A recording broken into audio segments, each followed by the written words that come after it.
heaven and I'm your hell. She's my weapon and I can tell you're falling. I'm not here to sell.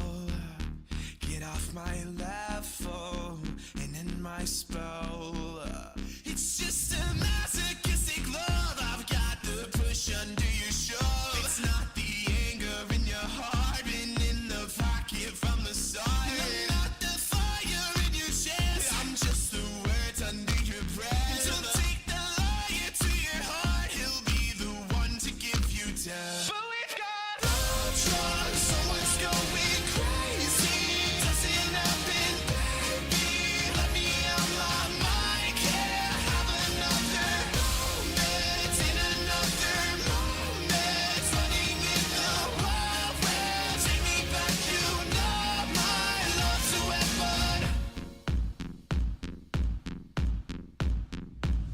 Oh, blood is in my veins, you got my message in your brain. I'm not the one to go insane, but I'll keep walking to my grave. It's not like I got life, I live a little, 2 times, 3 times, I live a little. God, my mind's insane when you keep messing with my brain. But we've got love drugs, someone's going crazy. Doesn't happen, baby. Let me out my mind, can't have another moment in another moment. Running in the wild west, take me back, you know my love's a weapon.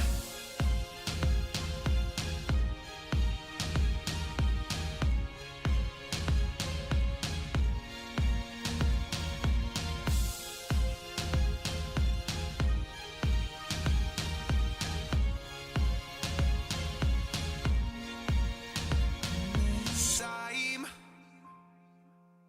Don't get me wrong, I'm just a human in this life.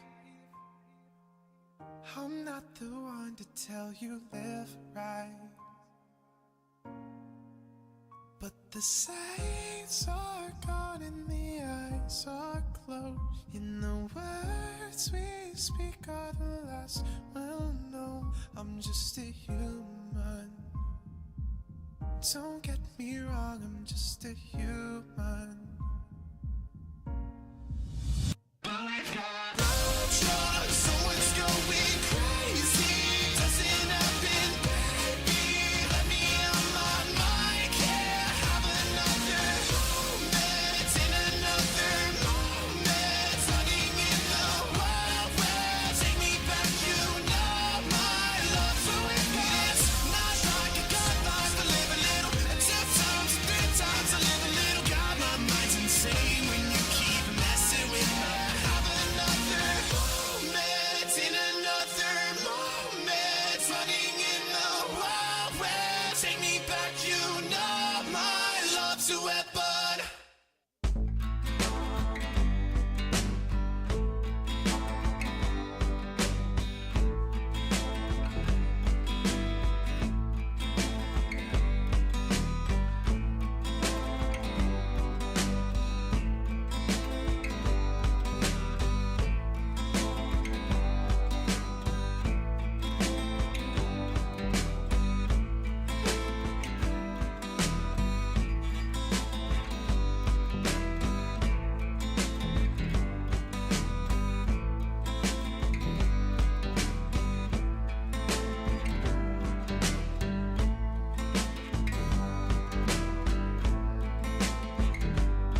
Lincoln Potters Baseball. Placer County's best-kept secret is back for another exciting summer at historic McBean Stadiums. Loaded with fun for the whole family, local beer, wine, and eats. Fireworks, giveaways, theme nights, kids zone, and more.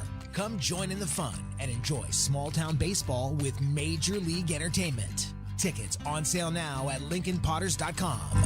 Lincoln Potters Baseball. Come on out and join in the fun. Welcome to the ARC pregame show, presented by United Rentals.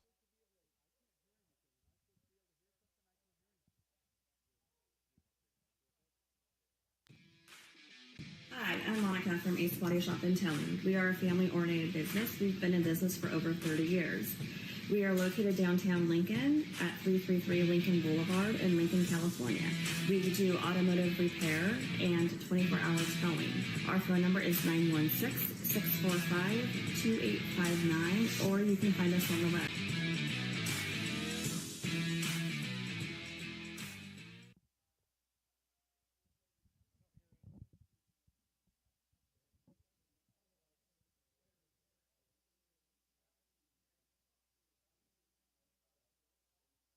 When it comes to your home's maintenance and repairs, Jeffers Resource Group has you covered.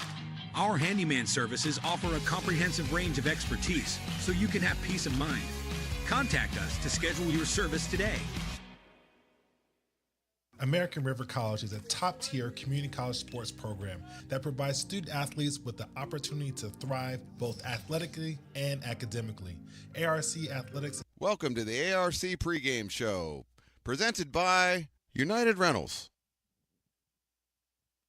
Well, good afternoon, everybody, and welcome to Beaver Stadium on the campus of American River College in lovely Sacramento, California. My name, Mark the Phantom Lowe. I'm here with my broadcast partner, Jordan Georgeson, and Riley the engineer, and Chris the scoreboard operator to bring you today's National NorCal Division matchup between the host American River College Beavers and the visiting Shasta College Knights. And Jordan, we last talked after the Beavers lost to Fresno back on September 21st. That dropped their record to 1-2. Now they're 2-3. They're starting conference play, coming off a big win against Modesto. So what are your feelings as we go into this one here against the Shasta College Knights? I mean, it feels crazy to call a game in mid-October a must-win game, but it kind of has that feeling to it with the slow start. And I know it's unfair to say a slow start, 2-3, and all three losses come to teams right now in the top 15 in the 3C2A rankings. But like we were kind of talking about off the air before the game, if you want to be in contention of hosting a bowl game or even making the playoffs, sure. I mean, you probably have to go on the road, but this feels like a game you need to come out and make a statement in,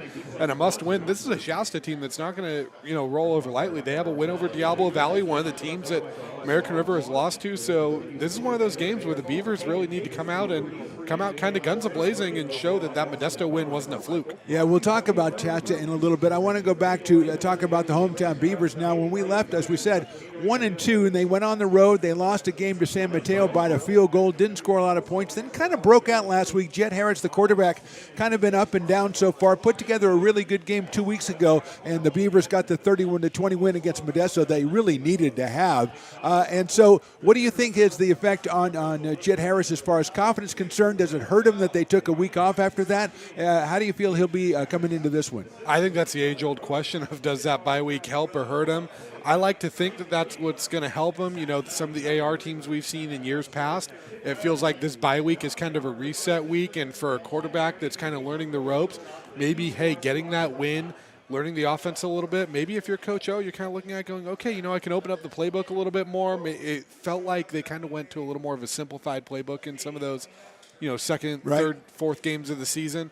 So maybe this is your chance to open it up a little more. Maybe it gives you a little more confidence in them. And I think this is a type of thing where, I think Harris can turn this into a positive momentum, but it can really go either way. And I think these first couple drives are going to be what determines it for him. Yeah, he was just over 50%, or about 55% completions, 800 yards, 6 touchdowns, 6 interceptions, his total season numbers. But last game, 13 of 18 for 168, 2 touchdowns and no picks. So obviously that's an up thing. Another up thing is the Elias Brown, the E-Train. He has been fantastic, 84 carries, 530 yards. He was 20 carries for 150 in the game 2 weeks ago. We've seen him a couple of games. He has been impressive all season long coming out of Rockland High School. So coming off a big game, 20 and 150, do you think Coach O, to the effect he says, hey, look, I got a quarterback that's kind of feeling it pretty good, but I've got this guy, my bell cow, I'm going to rely on him. And I definitely think you have to. I mean, he's coming into this one averaging 106.2 yards per game. Yeah. He has 5 touchdowns and 6.3 yards per carry. So this is a guy that's getting over half the yards needed for a first down every time he touches the ball. That's the type of weapon that you need to utilize as much as possible. And we've seen him do it out here. We've seen him do it in high school, where he's also effective in the passing game too. So having a guy like him that the quarterback can kind of fall back on, not only as, hey, you can establish the run a little bit, pound the rock, but also maybe a nice little check down to have a guy like him. That's something that gives your quarterback confidence. So I think if you're Coach O, you need to utilize this running game as much as possible to kind of help ease things for the quarterback. Yeah, one of the guys we saw the last time we saw the Beavers in action, Akil Sohan, who hadn't played in the earlier games. He was filled a pretty big role in the last game we were at. He's also back in the backfield with TQ Wallace, a couple of other guys. But Brown, kind of the key. And as far as the wide receivers, Amari Baker, who missed a couple of games, is back now. He and Jaden Anderson giving Harris the kind of targets. He's hit him 33 times on the season for 500 yards. So obviously they're going to figure big in this one. Yeah, definitely. The receiving game needs to step up, and having a weapon like Baker is going to help out. I mean, I know the tight ends have kind of been the main targets, but, a guy that you mentioned, Jaden Anderson, I mean, there are so many times where it feels like, maybe he only gets 2-3 yards per 2-3 receptions a game, but it always feels like they go for big plays, doesn't it? It feels like that's the 30-yard chunk play that you need to turn a drive upside down or flip the field position. He's just your type of explosive playmaker. He's a guy that you're going to need to try to find the ball in his hands. And now with a guy like Amari Baker back, it makes it a little harder to zero in on Anderson. So maybe that opens things up a little more for Harris having some more weapons at your disposal. Well, I want to talk about the Shasta College Knights, but I also want to bring in the third member of our team. I believe he is down on the field. He said, I don't know how we hired this guy to be down on the field. We just found him somewhere. His name is Stones McCoy, and he's the broadcast. He's the legend. He's the patriarch of the Stones Broadcasting Network. Stones, you're on the field. How is it down there? Oh, it's absolutely amazing. You can feel the tension on both sides, actually. I've talked to both Coach Hamilton for Shasta College, talked to Coach O to start this game. They're both fired up. I was actually asking Coach O, what's your biggest concern about today? And he says, containing Levi Durrell, the quarterback for Shasta. So, they're already scheming. The game hasn't started yet. Everybody's left the field, but we're getting ready for a big, big game today. Thank you, Stones McCoy. Stones will be visiting him down on the sidelines, and he leads us into our next topic pretty well, Jordan, and that is Levi Durrell and the Shasta College Knights, who come off a win 2 weeks ago against Diablo Valley College, who gave the Beavers one of their losses here. And Durrell has thrown for over 1,000 yards in just 4 games, and last game 2 weeks ago, he's 22 of 25 for 346. He has Jahari Johnson, number 1, is his prime target. They put together a really good passing attack. And here's the thing, Jordan. You look at the Beavers, and their defense has been a bailiwick of the first 3 seasons that we've been here.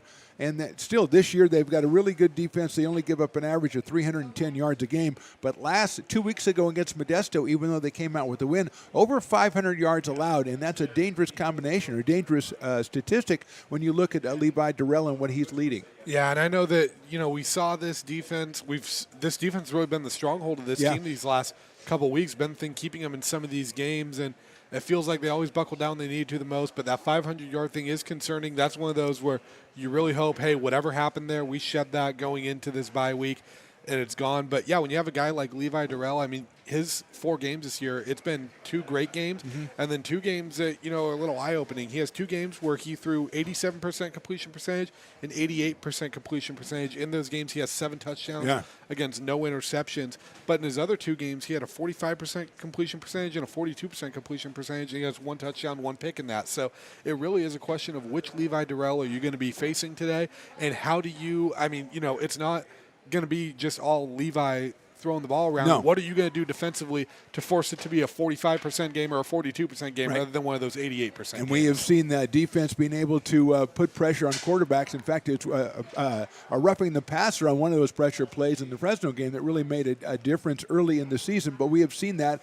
and that probably is the key. Like you talk about, a guy, if you want to keep him under 50%, you put pressure on him, you cover his main targets, and try to keep him off the scoreboard. Jason Abbey is their leading rusher, just under 300 yards on 70 74 carries. So, Jordan, we're just about ready to get going with this one. We've talked about it. We've talked about both teams offensively and defensively. The Knights, they average about 27 a game, 27 or 28. They give up about 25, so they're right there. So it looks like with the Beaver offense just starting to click, they should be able to put points on the board. So go ahead and give me, and this is not fair because I didn't alert you to this beforehand. Give me an X factor on the Beavers roster, somebody you think has to step up today or will step up today and make a difference. I think it's got to be John Correa out of Rockland. He's already picked up his first Division I offer at Eastern Michigan during the offseason, or during the bye week, I guess I should say.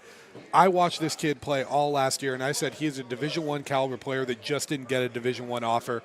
And the way he's put the pass rush and improved this pass rush and really kept it to what we saw from the year before. There were some questions about it, and he's picked up right where this left off as a true freshman, making an impact out there. I think if he can get to Durrell, get him with some happy feet, maybe have him thinking about it, I think he can be an X factor in this. It's like Al Davis used to always say, the opposing quarterback on the first drive of the game must go down and must go down hard, and I think John Correa is going to come in with that mentality. That's a nice motto. He's Jordan Georgeson. I'm Mark the Phantom Lowe. Stones McCoy down in the field. We'll have it all for you. Coming back after a short break, we'll have the kickoff as the American River College Beavers host Shasta College the Knights on YouTube, courtesy of the Stones Broadcast Networks. When it comes to your home's maintenance and repairs, Jeffers Resource Group has you covered. Our handyman services offer a comprehensive range of expertise so you can have peace of mind. Contact us to schedule your service today. American River College is a top-tier community college sports program that provides. When it comes to your home's maintenance and repairs, Jeffers Resource Group has you covered. Our handyman services offer a comprehensive range of expertise so you can have peace of mind. Contact us to schedule your service today. American River College is a top-tier community college sports program that provides student athletes with the opportunity to thrive both athletically and academically. ARC Athletics is currently ranked 5th in the state and 2nd in Northern California. With over 19 sports programs, our athletes compete with the region's best athletes. Our diverse and dedicated coaching staff helps athletes develop the skills necessary to compete at the next level. Start your community college athletics journey with us. American River College, Sacramento's best athletic program. Go Beavers. Hi, I'm Monica from Ace Body Shop and Towing. We are a family-oriented business. We've been in business for over 30 years. We are located downtown Lincoln at 333 Lincoln Boulevard in Lincoln, California. We do automotive repair and 24-hour towing. Our phone number is 916-645-2859, or you can find us on the web. When it comes to your home's maintenance and repairs, Jeffers Resource Group has you covered. Our handyman services offer a comprehensive range of expertise, from minor carpentry to drywall, electrical and flooring for property managers, landlords, and renters alike. We ensure that every job is completed to the highest standards, so you can have peace of mind. Contact us today to discover how Jeffers Resource Group can help keep your home in top shape.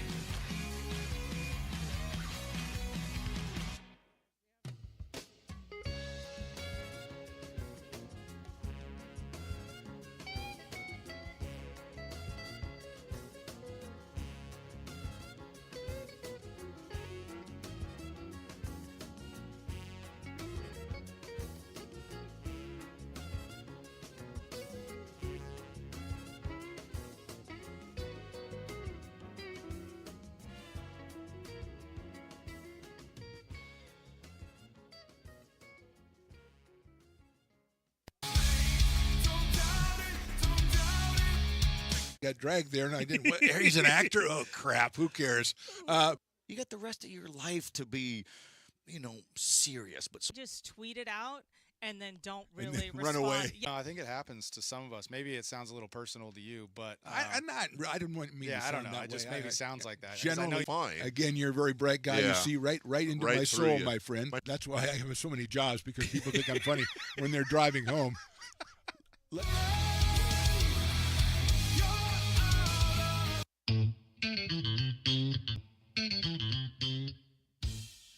I love baking. I've been doing it my whole life.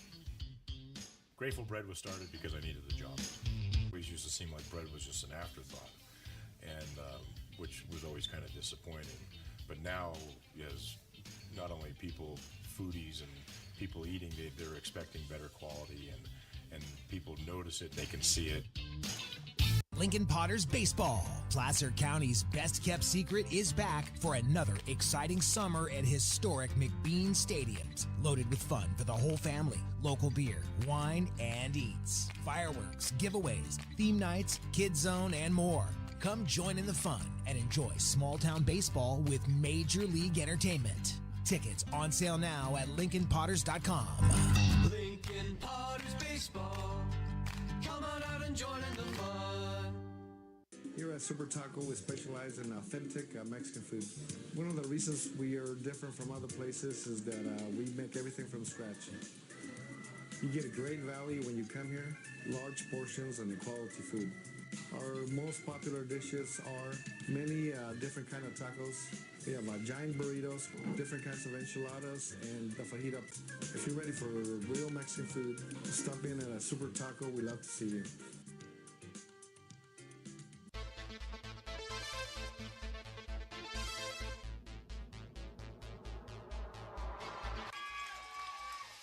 Pass flung on and missed. He got him on strikes at 86, the off-speeder. Bruno strikes out the... He's going to look that way. Now he's going to duck down the middle. He's got a guy wide open at the 18 kid. That's Robert Freeman. And Robert's trying to make a couple of moves. He comes back to the 15. Comes down to the 10. He gets a block to the 5.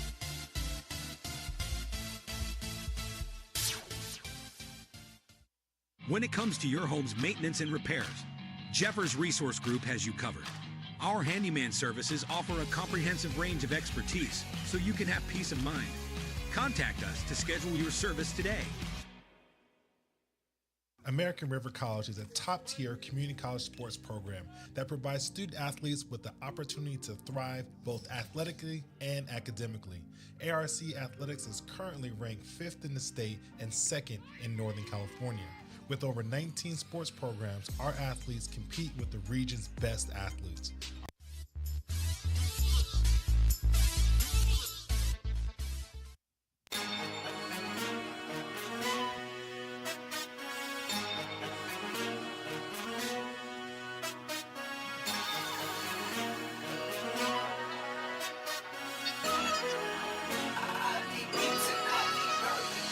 Welcome to another American River College Athletics broadcast, coming to you live from Beaver Stadium on the beautiful campus of American River College in Sacramento, California. It's almost time for Beavers football. Today's game is sponsored by United Rentals, Ace Body and Towing, the Lincoln Potters Baseball Club, Grateful Bread, Super Taco, and Taylor Builders. To get you ready for today's matchup, let's send it up to the booth, to the legend, Mark the Phantom Lowe, to bring you all of today's action. It's Beaver football, and it starts now. And good afternoon again, ladies and gentlemen, from Beaver Stadium on the campus of American River College. Mark the Phantom Lowe here with you. My partner's Jordan Georgeson. Stones McCoy is on the sidelines. Riley the engineer is hard at work. Chris is the scoreboard operator today, and I have to mention Matt Pearson, the PA guy. He really gets his feelings hurt if I don't mention that Matt's on the PA. Jordan, it looks like the Beavers won the toss. They are going to elect to defer and kick this one off to the Shasta College Knights, and we were talking about defense before the game, and it looks like the Beavers, if you go by who the captains were today, they're thinking about defense too. Yeah, definitely. I mean, it looked like it was 3 DBs and a lineman. Yeah, Ken Tilford, Jarrett Quenga, Antonio Williams, and Trevane Robinson were the captains for the Beavers. And so they will kick it off. Number 41 is doing the honors. That is Cameron Smith. And he will send it down to the Knights. It's going to go all the way down to the 2-yard line, taken there. Coming up the left side, that is Silas, number 4. He's going to get around there and then caught before he gets back to the 20. A nice play by the Beavers to keep him inside the 20, 1st and 10. It looks like it'll be right on the 20-yard line. And one thing we've liked about this Beaver team all year is the pursuit they showed. That looked like one where Silas kind of had a seam there, could have broken it, but the pursuit by the Beavers ends up making that kind of a nice defensive stop on that return. Yeah, Marion Silas, number 4, out of Alexandria, Louisiana, is one of the leading receivers, 13 catches, 195 yards. He had a big game 2 weeks ago with 7 catches against Diablo Valley. Levi Durrell, the quarterback, number 10. He's got the single running back behind him. 2 out to the right. Pressure coming in. He's going to dump it off to the back, coming out of the backfield. It's the 15 to 20. That is Silas, actually, who lined up in the backfield and got a gain of about 3. Yeah, and that's one thing you don't want to let Levi do is find a way to get into a rhythm out here, especially when he's coming off a 22 of 25 passing game. Silas in the backfield usually lines up as the end, but he was in the backfield that time, swung it out and got the pass from Durrell. And now they're going to bring in number 11, Jason Abbey, who's the leading rusher on the ball club. Durrell also rushes for over 100 yards in the 4 games as well himself, so he is a dual threat. He's got 3 to the right to the short side. 2nd down, 7 to go. He's back to pass. Finds a guy coming out, but he's immediately tackled by the Beavers. A gain maybe of a yard, might have lost a yard. A big play by the Beaver defense. That's a big hit there by Diallo Washington, a player that the Beavers have missed in these last couple weeks when he's been banged up. So nice to see him back out there helping out with this defense. They're going to give him a gain of 1 on the play, so it's 3rd down and 6 yards to go. Ball on the 24-yard line. Number 1, Jahari Johnson is split wide out to the right. Ken Tilford, one of the captains today, is on him one-on-one. A lot of room over here on the right side. Durrell in the shotgun. He's going to look to the left side, get it out at the 34. The catch, I believe, is made on a diving catch over there, and that will be a 1st down for the Shasta College Knights. And Durrell's definitely starting to find his rhythm a little bit. If you're the Beavers, you need a big sack, big play right here, something to kind of disrupt that rhythm and get him out of sorts a little bit. Yeah, he had some time to throw there. He had Johnson, as we said, out here to the right side, defended by Tilford, who is actually going to have to leave. I think there's a malfunction with the helmet. And we've got some substitutions coming on for the Beavers. It'll be a 1st down on the 33-yard line. Looks like almost an entirely new defensive line in there for AR. Maybe to get some fresh bodies in there, put some pressure as we have Silas behind quarterback Levi Durrell. That's a handoff middle. Actually, that was Abbey, number 11, and he's going to get up to about the 37, 38-yard line. It'll be a gain of 4, set up a 2nd and 6. A little bit of a change of pace there for the Knights. They started at the 20-yard line, got a 1st down, and pushed it out to the 38-yard line. It'll be 2nd down and 6 yards to go. Split wide right is Jahari Johnson. 24 catches, 485 yards, and 5 touchdowns on the season so far for Johnson. Going to hand off to Abbey. He's got no room, though. Closed down quickly by the Beavers. Maybe a gain of 1. It's going to bring up a 3rd down and about 5. It looked like that was number 40 right there. Colin Bray leading the charge for them, a freshman D lineman out of Placer High School. Seemed like he kind of turned around, got that one from behind, and John Correa coming in here for this big 3rd down. Bray is a guy who he played his first game after being out all last year with an injury. Played his first game when we were here last time and had a couple of big plays in that one, and has worked himself into the rotation for Coach O. On the defensive side, 3rd down, 5 to go, ball on the 39. We've got 3 receivers out to the left, 1 to the right, and a running back behind Levi Durrell. Gets the shotgun snap. He's going to look to the right. He's going to let one fly for Silas down the right. It's defended well and out of bounds by Ken Tilford. A good throw, but a little bit out of bounds, and that'll bring up a 4th down. That was a great job by Tilford. Probably the maximum amount of contact allowed without a flag there. Positioned him to where he was kind of telling him, hey, you can catch this one, but your feet aren't coming down in bounds. Yeah, I think that was what he did. The critical thing is he didn't give him a lot of room to work with over there and kind of cut off the escape route. So a big stop right now for the Beavers. Now, stop's not over until they punt the ball and you have it, but still, good job on 3rd down there as they got Silas one-on-one and Tilford up to the task. Diego Almodovar is the punter. He gets it almost blocked, and the Beavers are run into him. As I mentioned, it's not over until you get the punt, and we're going to have a roughing the kicker call on the Beavers. Yeah, and that's roughing any way you cut it. Didn't get the ball, hit the punter high. I believe it's number 47 on the running end of the kicker.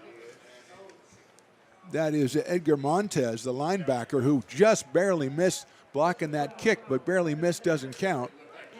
And so we're going to have a 1st down for the Knights. And again, Jordan, we talked about it the last time we were here, actually against Fresno. One of the first drives was stopped, and roughing the passer penalty kept it going, and that was 7 of the 14 points that the Rams got in that one. So critical penalty, going to move the ball all the way to the 46 of the Beavers. And we saw it too in the Diablo Valley game, just giving teams free first downs. I mean, that's one thing you just can't do, especially when you've had times where you've struggled to move the ball. Don't give the other team free yardage. So it's Johnson split out to the right, Abbey behind Levi Durrell. It's 2 left, 2 right, 2-by-2 situation for the Knights. They come in at 2-2 with a win in their last effort. Turn around the handoff to Abbey. He's got a little bit of room to get through and get knocked down right outside the 40-yard line, a gain of 5. It'll set up 2nd and 5. And I know this is a Knights team that doesn't really rely on running the ball too much, but they're kind of establishing the run a little bit here with Abbey on this first drive of the game. Yeah, you don't want to give a team that's been clicking offensively more chances out there, and that's just what the Beavers have done as we go down, getting down towards 11 minutes to go here in this first quarter. Beavers have not had the ball yet. It's been all Knights. And a 2nd down and 5, ball on the 41. Turn the handoff to Abbey again. He's got a hole again. He'll get through the first line and get down all the way down to the 32-yard line. Another first down for Shasta. That looked like a little bit of an RPO, and he made the right call there, giving it to Abbey, and Abbey finds a seam on that, and there was just no one in that middle there for AR. Well, to your point, though, Jordan, the team that's been throwing the ball a lot, really, I mean, you take the penalty out, obviously, but I think probably they've got more yards on the ground than they have through the air in this drive that started from the 20 and has gone all the way down to the 32, so that's 48 yards.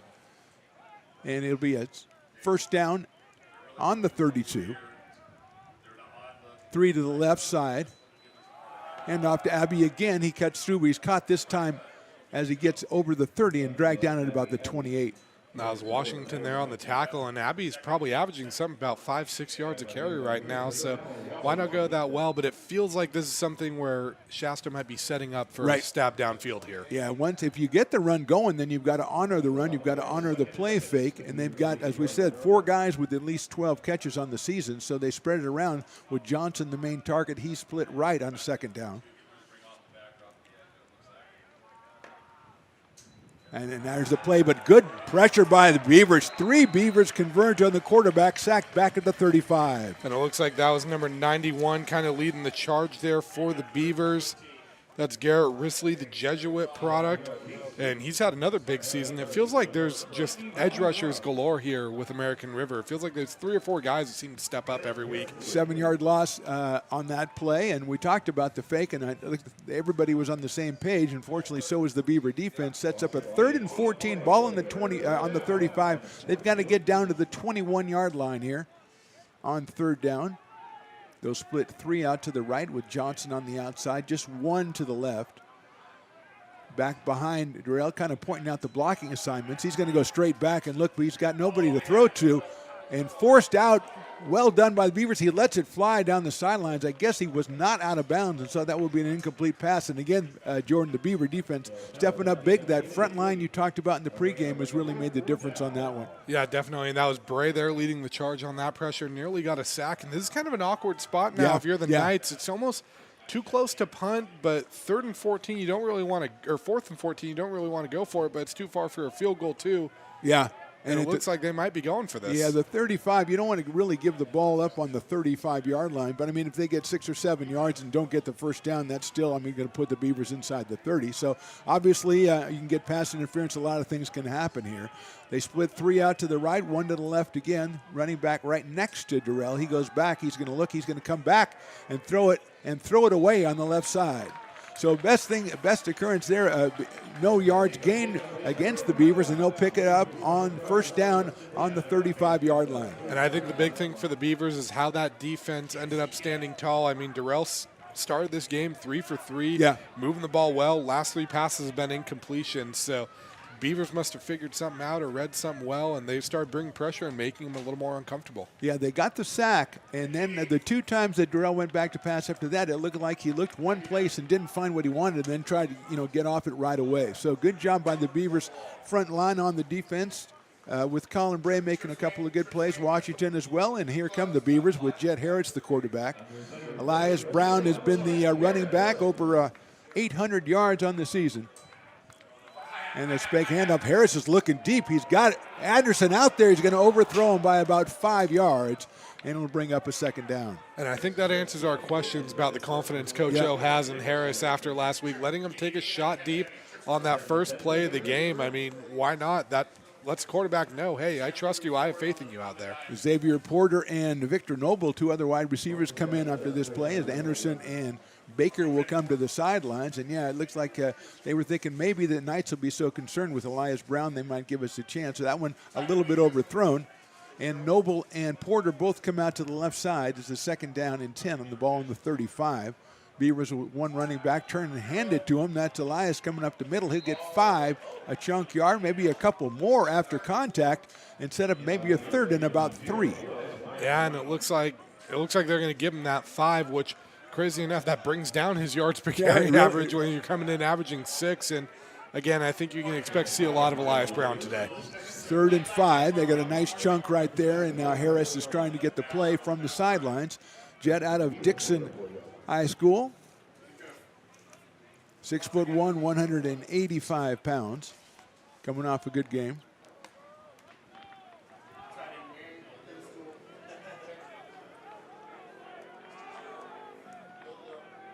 Third and 5, ball on the 40. Everybody to the right. Harris is going to look left. He's going to try to get in front. He's got room at the 40. He's got the 45. Tries to get out of bounds. Tripped up at the 48-yard line. That is Jordan Yoro, the linebacker who made the tackle, but the Beavers are going to pick up a first down thanks to Jet Harris's running. And that was a good job improvising by Harris there, getting that first down, moving those chains on 3rd down, something that the Beavers have struggled with this season. So Harris picks it up, and that's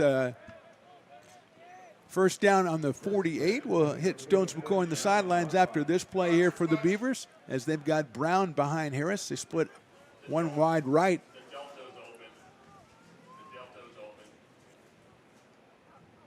Harris will turn, hand it right to Elias Brown. He cuts it back at the 50, keeps going. He's going to be tackled about the 46 or 47-yard line, bring up at 2nd and 5. Let's go down to the sideline. Stones McCoy, what do you got? I think Stones is away from the headset right now. Well, there you go. That happens. Oh, I'm getting the cancel signal. That happens a lot in this business. You know, that's what happens. You kids that are trying to learn the business, that happens all the time. 2nd and 6, ball on the 47-yard line of the Beavers.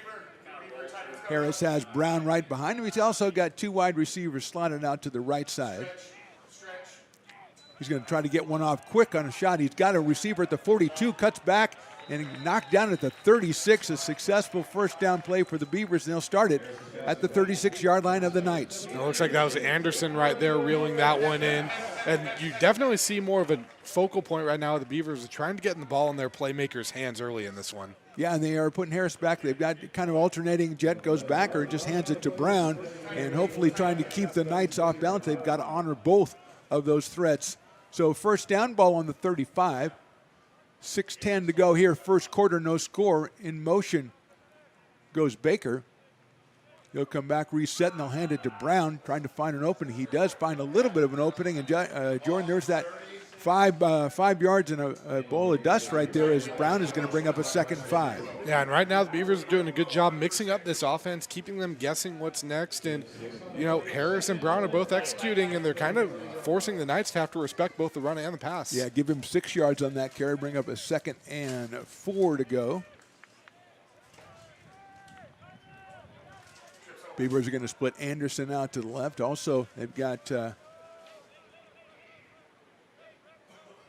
actually, they're going to split 3 out to the left, trying to spread out the defensive. Knights show pressure. They're going to hand it off to Brown. He goes through. Nicely defended, though, by the Knights, and that's going to be a gain maybe of a yard, and it'll bring up a 3rd down and 3. Yeah, and it looked like Brown was actually going to get through that first defender, but the Knights did a good job kind of bringing guys to that, pursuing them, and Brown keeps those legs churning, but when it's 3-on-1, it's tough to break those tackles. Beavers had 2 wide receivers and tight end Gavin Correa out to the left side, but went to Brown, trying to cut through on the right side. And it'll bring up a 3rd down and 3 yards to go. Ball on the 29. Under 5 minutes to go. Tight formation for the Beavers. Turn around and it's going to hand off, and we're going to have whistles, and we're going to have flags, and we're going to have all kinds of stuff going on here. And usually that would indicate on the offense. Let's see what the call is. Oh, we're having a timeout. Timeout Beavers before the play. So Jordan, with 4:47 to go, first quarter, no score. Both teams kind of putting together a drive. The Knights were aided by a Beaver penalty. The Beavers have taken over at the 35 and taken it all the way down to the 29, a big third down here. So so far, they've had Harris go back. They've kind of spread it around. Do you see Brown again? Do you see him trying to hit the quick pass? I think this is going to be something where it's either going to be an outside run or a quick pass for the Beavers. One name we haven't seen yet is TQ Wallace. I think if they're kind of going with that little bone offense right there, then maybe we see a couple running backs mixing in, some moving parts, some different guys getting the ball. But I don't think this is going to be a predictable play here of, Brown getting it. I think it's going to be some moving parts and maybe a little bit of trickery and try to cause some confusion there from the Knights. And what you would understand is the same thing that faced the Knights back on their when they got down to the 35 of the Beavers. You think this is 4-down territory here. So it's 3rd and 3 on the 29, but it's really, you're going to go ahead and go for it on 4th down. So it's a situation where you feel like if you want to pound Brown, if he doesn't make it, you can do it again. So you've got some options here. And let's see what the Beavers decide to do as they have congregated with the coaches, and they are back out there with Jet Harris, the quarterback. The Knights give up about 25 points a game and score about 28. So Beavers wanted to put 7 on the board. Again, a tight formation for ARC here on 3rd and 3. Turn around, and we got a flag right away as the Beavers runner is going to get about a yard, maybe 2, but that flag went up right away. Let's see what the call will be. And after the timeout, they came out and basically, Jordan, the same formation. It didn't look really smooth either time. No, it didn't, but there were a lot of moving parts there in that Shasta defense. And we're going to get the offside call on the Shasta defense. So good call on that one, Jordan. That's going to give the Beavers another first down. It'll move them down to the 24-yard line. So maybe that different formation, it looked like it was a fact that they said, we're going to go for it anyway on 4th down, so we're just going to run it on 3rd down and run it on 4th down and do it from this tight formation. But it got the Knights to line up offside, so a first down for the Beavers. 4:35 to go here in the quarter. Jet Harris is the quarterback. He's got the running back to his left. He's got 2 receivers out left. He's got motion going right to left. He's going to try to get rid of it across the middle, trying to hit a slant to Amari Baker, who thinks he was interfered with, but it's incomplete, bring up a 2nd down. Yeah, and I know Baker wanted the flag on that, but that looked like just good coverage from Jordan Yarrow on that play. He just timed that perfectly, and it's tough on those slant plays, too. There's going to be a little contact at the line, so I think refs are going to let a little more go there. Yeah, we've seen slant plays a lot over the first couple of games, and it's really tough because there's so many bodies in the middle of the field. Trying to hit those slants over the middle is different than trying to do it out in the hash mark. 2nd down coming up, 10 yards to go, ball on the 24. Brown is behind Jet Harris in the shotgun. Beavers with just 1 receiver out to the left, that is Jaden Anderson. They're going to hand it to Elias. He's trying to get outside. He got outside a little, cuts it back at the 20, at the 15, at the 10. He is dragged down inside the 10-yard line by Gavin Scarrett. But it's going to be a first down for the Beavers. And we call him the train for a reason. When he gets loose, he's a runaway train right there. Yeah. I think we always talk about the power of Brown, but every time he gets 1 or 2 runs in the open field, and he shows us that speed a little bit too. Scarrick, the leading tackler, with 37 coming into the game today. The linebacker, number 56, he made the tackle. They're going to put it on the 9-yard line and be 1st and goal from there. Spread Anderson wide out to the right side with Brown behind Jet Harris. And we've got a flag again. Looks like we had some leaning forward before that ball was snapped. We have referees that like to throw their flags very quickly in the play, and I kind of like that. They don't like to let the play go and then throw it in there. They go, I can throw that flag right up there. And we're going to have a call. Let's see what it is. It is going to be illegal formation on the Beavers, and that'll push them back to the 14-yard line. Still 1st and goal. Now, if you're one of these referees throwing the flag, do you think you go for height or distance? You go for height. You go for height. Well, it depends. If you're throwing it at somebody who's like holding, you throw it kind of at them. Yeah. So it's different. There's a lot of technique, Jordan. You're going to have to go to referee camp. We need to get like a hang time meter. You need to do that for one of your articles in one of your various newspapers that you work for. No, you just go to referee school and learn what it's like to be a referee. It's not easy, you know. First down, goal to go, ball back on the 14. Harris has Baker out to the right side. He's got Brown behind him. He's going to hand it to Elias, trying to find an opening, cuts outside at the 10. He's got a little boom, gets at the goal line. He's hit, he scores. Elias Brown, the E-Train, from 14 yards out. No flags on the play. Beavers on the scoreboard. And how about Brown putting down the shoulder there on that one? It looked like the way he cut it it was kind of like, what are you doing? There's not a lot of field there, but he finds a way to make it work. And for an AR team that has been playing from behind a lot, it feels like it's got to feel good to have an opening drive touchdown right there. And give some credit, Jordan, to that offensive line who have got the E-Train moving. Here we're going to line up for Cameron Smith behind Vasquez, who's the holder. Vasquez is going to go for the two-pointer. He throws it out to the right side, and they score. Julian Vasquez, the backup quarterback, and the holder, guns a pass out to the right side to one of the tight ends, and this two-point conversion is good. And I can't even tell who got that. It looks like that might have been 97, Makai Red, that got that. So a big boy touchdown. AR's you worry about everything in the playbook. You worry about the big boy touchdown because when the big boys celebrate, they bang against each other, and that's some injuries waiting to happen right there. Number 97, indeed. Like John Correa, actually. There you go. John Correa is the...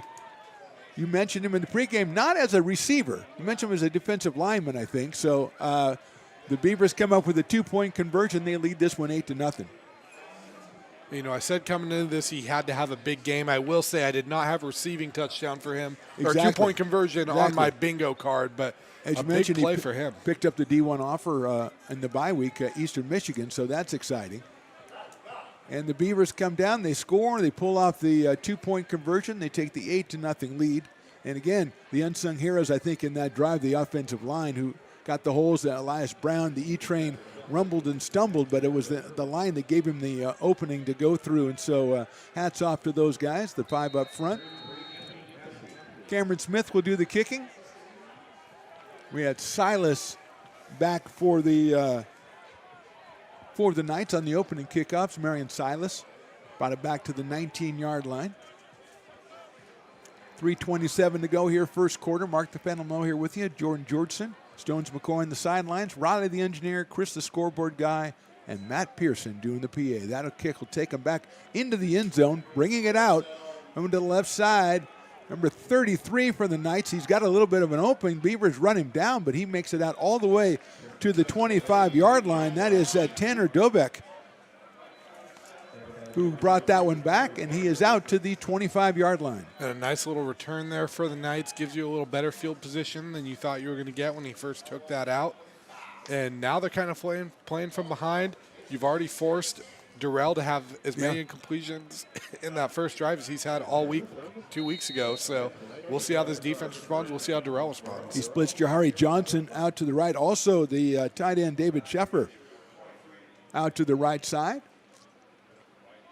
Durrell, number 10, the quarterback, out of Newburgh, Oregon, goes back. He's going to throw a quick one out here and caught on the knee. It looked like was Johnson, so he'll be down right there at the 30-yard line. And I think that was kind of something to just get Durrell back into his rhythm there, finding Johnson on that kind of reset button a little bit for him.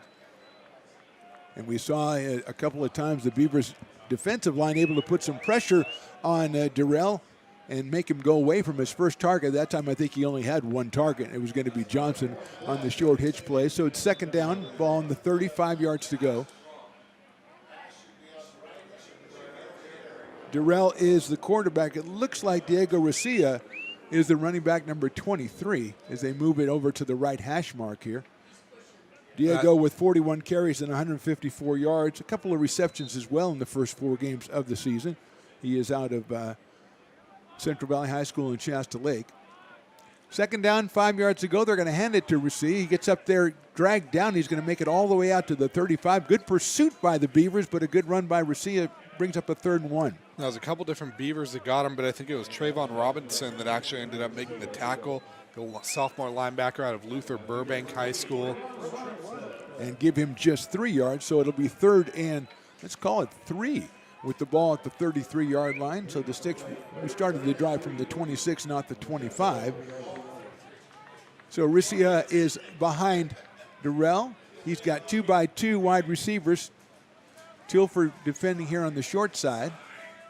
He's going to go quick across the middle, tipped by the Beavers. And a tremendous defensive play. Jordan, we talked about slant plays, and that's exactly what happened. Too many people in there, and the tip for the Beavers. Yeah, and that was Malachi Red, I think, that ended up tipping that one. And I think the Knights are right now, we're trying to go these quick plays to kind of counter that Beaver pass rush. And right now, the Beavers are finding ways to adapt and overcome. I would be surprised. I thought maybe they would go back to what they did on first down, do that quick out and try to get the first down that way, as we are 2:01 to go first quarter. They went across the middle, and one of the Beavers got his hand on it, Mr. Malachi Red. So here is the punting.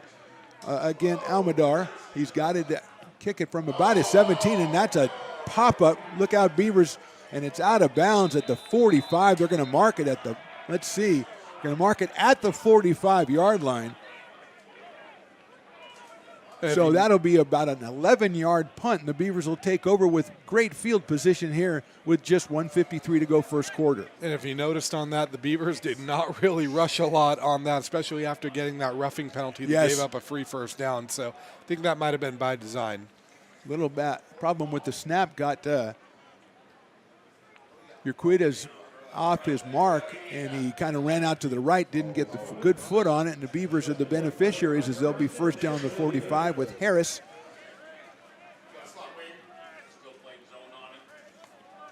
Looks like that's Wallace in the backfield. Let's see, I think he's got another running back as Correa goes in motion, resets on the right side.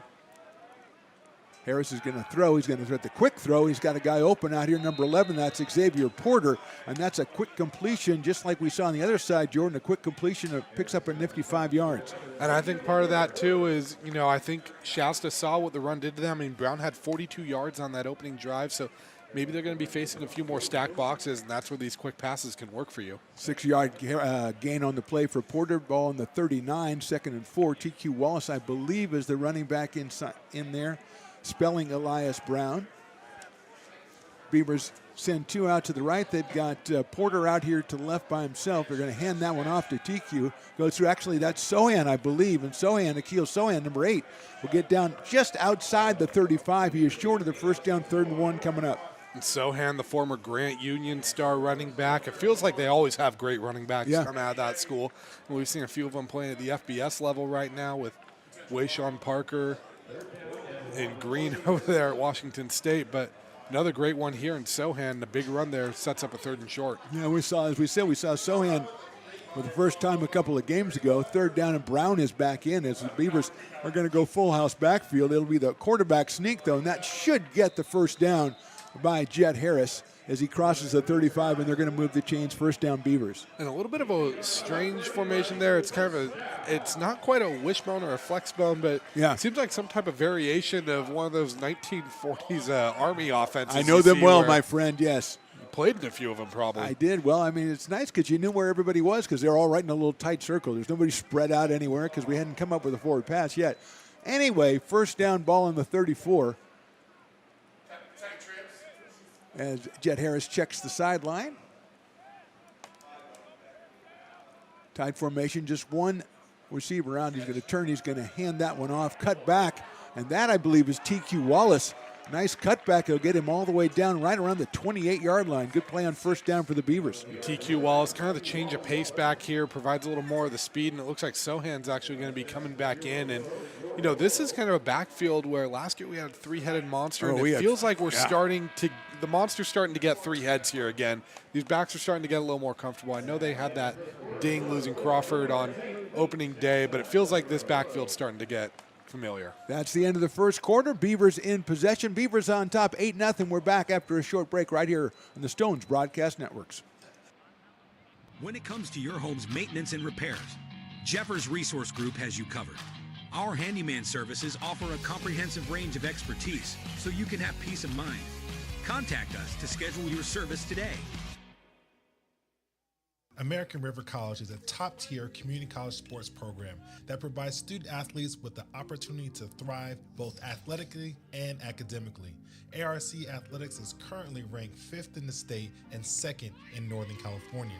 With over 19 sports programs, our athletes compete with the region's best athletes. Our diverse and dedicated coaching staff helps athletes develop the skills necessary to compete at the next level.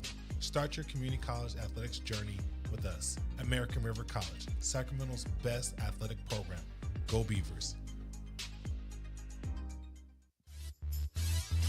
Back out here at Beaver Stadium on the campus of American River College. Mark the Phantom Lowe here with you, along with the Jordan Georgeson. Jones McCoy in the sidelines. We'll hit him up pretty soon for his impressions of that first quarter. Beavers leading at 8-0. Elias Brown, a 14-yard touchdown run, then a 2-point conversion for the Beavers, and they are moving here with the ball just inside the 30, call it the 29, 2nd and 6. Akil Sohan behind Jet Harris. Harris is looking for the quick pass. He's got a guy over here. It's Anderson. He breaks one tackle inside the 20. He is dragged down at the 16-yard line for the Beavers. A big pass to Anderson. I believe it might be his first catch today, and he's given us a first down. It looked like Rashawn Boone actually jumped that route pretty well, and Anderson did a good job kind of coming back to that, catching it and turning that into a positive gain for the Beavers. And broke the one tackle, got inside the 20, and he's at the 16, first down and 10 yards to go. Sohan again, the running back. You can tell it's Akil because he's a little bit taller at 6'2". He's going to get the handoff going to the left side, cuts it back over the 15, rolls down to about the 13, maybe, yes, the 13-yard line. It's a short gain, bring up a second down for the Beavers on the 13. And one thing you notice about this Beaver backfield, you see it in Sohan, you see it in Brown, is when you go down for these 3-yard gains, the ability to fall forward and get that extra yard, I mean, that's huge, and you don't see that a lot of times in college backs. Morgan Bryant, number 82, a tight end, and a Del Oro comes on. As we have a second down, ball on the 13, so call it 8 yards to go. I'll call it 7 if you don't mind. Just one wide receiver to the right. They're going to turn, they're going to fake it. They're looking for Anderson, trying to get open. They hit the tight end at the 10, down to the 5, inside the 5, and that is number 82 with that catch. That was Bryant right there. It is the Bryant. tight end. Bryant came in. We noticed it, and they went to him. They got Anderson clear out that right side, Jordan, and Bryant rolled through, and that's going to be a first down for the Beavers. Let's see. No, they're going to – it's short of a first down, I think. It looks like it'll be on the 6-yard line. It's first and goal. Okay, they're moving the sticks there. They didn't move the sticks. They just moved the down marker. So that one gets it down to the 5-yard line. 8-yard gain on the pass. A quick out again for the Beavers, and Harris completes it, and he's got Sohan behind him as the Beavers are first and goal on the 5. 13:30 to go here and counting in the first half. They turn around, they hand it to Sohan. He looks for a hole, gets through. He is down around the goal line, but I think they're going to mark him at about the 2-yard line, so he'll have a gain of 3, second and goal. And I want to go back to that little rollout play to Bryant right there from Harris. That's a play that 3 weeks ago I think probably would have resulted in an incompletion. Harris didn't panic, though, with that pressure in his face, and it looks like he's just on the same page with his guys a lot more than we saw at the start of the season. This is a different Jet Harris than we saw when we were here last month. And the other thing, too, is that's a designed play, too, because you had Anderson clear out that side by going in on slant, and then you had Bryant come out, and he didn't have anybody near him, really made the catch and got an 8-yard gain. Second down, ball on the, call it the 1-yard line. Turn around, hand it to Sohan again. He tries to play through, keeps going, and we got a penalty coming in after. I think the touchdown is signaled for Akil Sohan, but we had a penalty coming here from the referee. He threw it right at the quarterback spot, which was a weird spot. Let's see what his call is. He's going to call a hold on the Beavers. So that's going to negate the Sohan run and take the Beavers back and set up a second down from about the 15-yard line. I believe they're calling that on Nathaniel Lynch, the freshman offensive lineman out of Capital Christian High School, now Destiny Christian High School. And now, I guess, silver lining if you're the Beavers, a little more field to work with, a little more room, maybe to open the playbook a little more. Stop that. No silver lining when you're on the 1-yard line. It's a 10-yard penalty, which will bring the ball back to the 11. So it's second and goal with the ball on the 11-yard line. Sohan stays in there behind Jet Harris. Gavin Correa is in that tight end. We've got Anderson and we've got Baker. Baker goes in motion all the way over to the left side. Back to pass. Harris is going to throw it to the corner. It's going to be caught by Anderson in the back corner, and it's touchdown Beavers. I tell you, Jordan, I thought he might be throwing that one away, but Anderson pulls it in the corner of the end zone. The Beavers are on the board. They lead it 14-0. And where did this Jet Harris come from? I don't know what he found in himself in Modesto, but this is a night and day different quarterback. That read there, letting that play develop, the patience, and then Anderson, the body control. Looks like he got both feet down on that one. Yeah, and he could have run that. He also had the running back who was out in the flat, so he had a couple of options, and he made a perfect throw, and that's the only way that option was going to work, and he made the perfect throw. Touchdown Anderson. Cameron Smith is on to do the kicking for the extra point. No trickery here so far. There's a jump by the Knights. The kick is up. The kick is going to go through, and and be good. And I got to believe that Knights were off sides. And they will ask Coach O if he wants to go ahead and move it a yard closer and go for 2. He said, no, I'm going to take the points I already have. Yeah, I think so, especially when you got the 2 on that first drive. You don't, 16-0. Yeah. You don't want to kind of negate that if you don't get this 2 on the second time. And, Jordan, we had impressions. I got your impressions before the game, so now we're about 18 minutes into the game, and so far it seems like the Beavers have done anything they wanted to. It really does. And you know what really is impressive about this is that first drive, it was all Elias Brown, it felt like. And, I mean, Sohan had a good drive on that second drive right there, but that felt like it was a lot of Jet Harris really coming out. So now the Beavers have shown, hey, we can run the ball with a few different backs. We can put the ball in the air, and you've got to be feeling really good if you're on that Beavers sideline right now, especially if you're the offensive coordinator. Yeah, and again, another nod to the offensive line who were very instrumental. And again, what you said, Jordan, watching Jet Harris and watching the poise he had on that touchdown play to go ahead and go through a couple of different options, not get, rushed or anything. He rolls out of the pocket.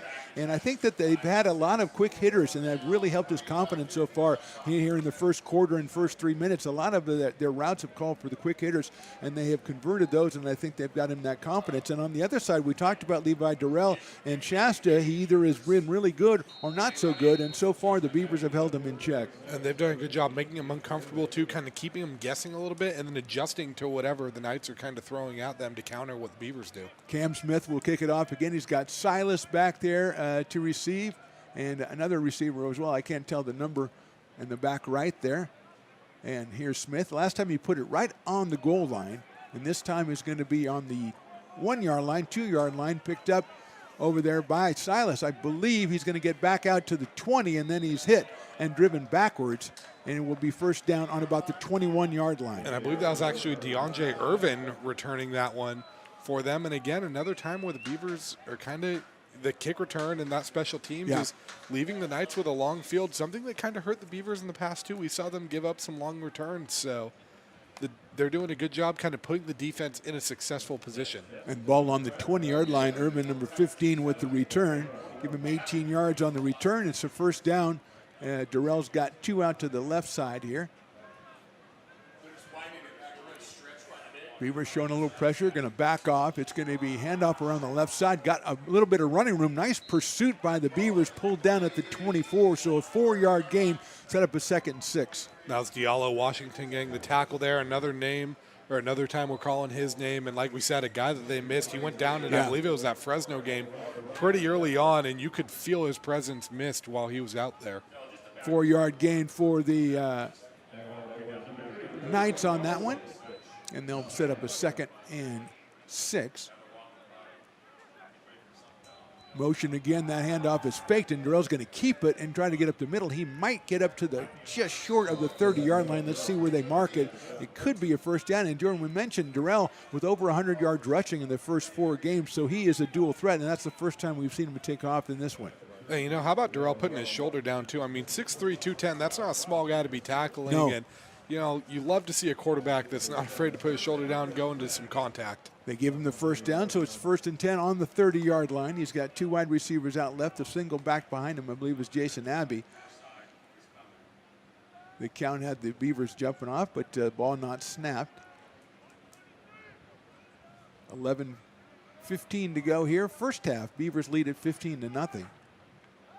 Durrell back to pass, gets it out to the side. It's completed at the 39, instantly tackled, but it's a good gain for the Knights, and it'll set up a 2nd and 1. That little out route has been working well for them. That was good coverage there by Ken Tilford, but still an 8-yard gain. And again, I think this is them trying to kind of find a rhythm for Durrell and let him get comfortable. 8-yard gain, make it 2nd and 2 on the 38.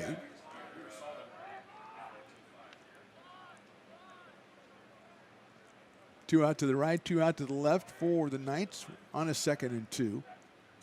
Going to be a quick handoff, and the fake handoff with the pass is knocked away. Nice job by the Beavers defensive back to come up there and kind of just gum up the works, and the ball falls down. It's a 3rd down coming up. I think that was Tilford again kind of leading that charge, and that pass was probably about as minimally forward as it could be. Yeah, almost it really a fumble was. and a disaster there.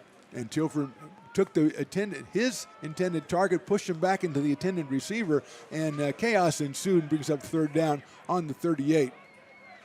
Motion again, the handoff No, it's Durrell holding on to it, cuts back, makes a nice run, and gets up all the way to the 45-yard line, sets up a first down for the Knights. And a sign of a good read option right there is when you fool the broadcasters, and I think everyone thought that ball was actually going to in the hands of number 23, Diego Rico, and instead it's Durrell, and he gets a first down. They showed the motion. They did the handoff, and then showed the motion and faked it. We haven't seen that particular series before. As we go down to 10 minutes to go the first half, it's a first down on the 45-yard line of the Shasta College Knights. 2-2 on the season, coming off a win over Diablo Valley. Durrell fakes the short pass, goes deep down the line. He's got a man open at the 30, got it, cuts it back at the 20, dragged down at the 15-yard line, make it the 14, and that's the first big pass play we've seen from the Knights. A 31-yard gain there for Durrell. Nice double move by Jahari Johnson, sold by that pump fake from Durrell, and I think the Beavers bit seeing all those quick passes and a big strike there, and now the Knights are cooking. Yeah, you mentioned Tilford jumping on that one beforehand. He jumped on that one a little bit too quickly, and Johnson got by him. And the Beavers dragged down Johnson inside the 15, call it the 14, first and 10.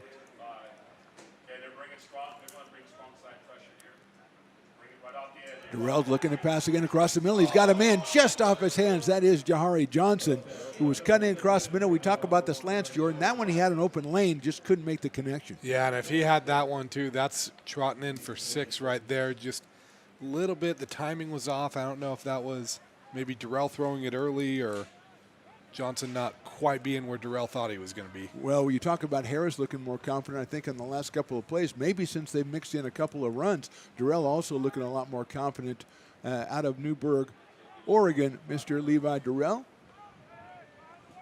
He's got 2 to the left, 2 to the right, to short side. He's looking to maybe dish it off. He does, but it's defended very well by the Beavers. Jason Abbott, the intended target, but smelling it out right away, Jordan, was number 48 on that one. That's Stravain Robinson, and he was right on the defensive play. Yeah, and I think with the pursuit that was coming there, an incomplete pass was probably the best result for Shasta, because that could have been a fumble, and there was nothing but green and a lot of blue jerseys there. It's third down, ball on the 14, just inside the 15. Obviously, 4 down. Well, they might kick a field goal. You don't know, but it's third down. Abbey behind Durrell. Now he motions him over to his left side. He's back. He's under a little bit of pressure. Looks like might be in hole. He's got the pass off on the goal line and incomplete. Nicely defended by the Beavers there as Durrell bought himself time, Jordan, which makes him dangerous, but well done by the Beavers to knock it down. And it looks like Durrell was actually looking for tight end David Sheffer there, and I think Johnson thought it was for him and kind of jumped in front of it. It bounced off his knee, and a little bit of a miscommunication there, and it looks like they're going to have to settle for 3 now. Well, Sheffer, as we said, 13 catches, 150 yards and a touchdown, so the tight end averaging almost 12 yards of reception. And now we've got a kick. It's going to be Diego Almodovar Euquides.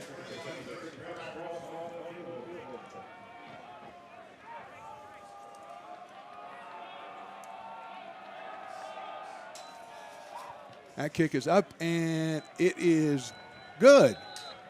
I think that's 36, not 26. I believe so. Travis Ross. So Travis Ross out of Lassen High in Susanville puts it through for the Knights. They are up on the board. And if you're the Beavers, I feel like even though you gave up points on that drive, that kind of has to feel like a win, especially after you gave up that chunk play. For this defense to stand tall in the red zone and still leave with a 2-score lead after that one, I think you're feeling pretty good if you're the defense. 31-yard field goal for number 36, Travis Ross. Yeah, we talked about that chunk play they had. The chunk play, the good thing about it is, you got beat on the play. Johnson got by him, but then he went back and nobody gave up on the play and got covered by the safety on that side and brought him down to the 14. That easily could have gone in for 6 and probably saved a couple of points right there. Ross with a nice kick makes it 15-3 with just over 9 minutes to go. But his confidence, we said, as Durrell looked, and it looked like the Knights might have opened up their passing game a little bit on that drive. A little bit. And the other thing I noticed about that, too, is I think in a way to kind of counter AR's pressure is there were a lot more hard counts, it felt like, to try to mix things up and maybe get that defense jumping. And as you saw as a result, the Beavers didn't really bring as much pressure as they had on those first 2 drives, so they could avoid giving up those free yards. Ross will be kicking off. After this kickoff, we'll go down and chat with Mr. Stones McCoy. But right now, the Beavers will return this kick from Ross. That is going to be a short kick, taken at about the 15 or 16-yard line by ARC. Cut up the middle, cut up the left side, and the seam cutting back.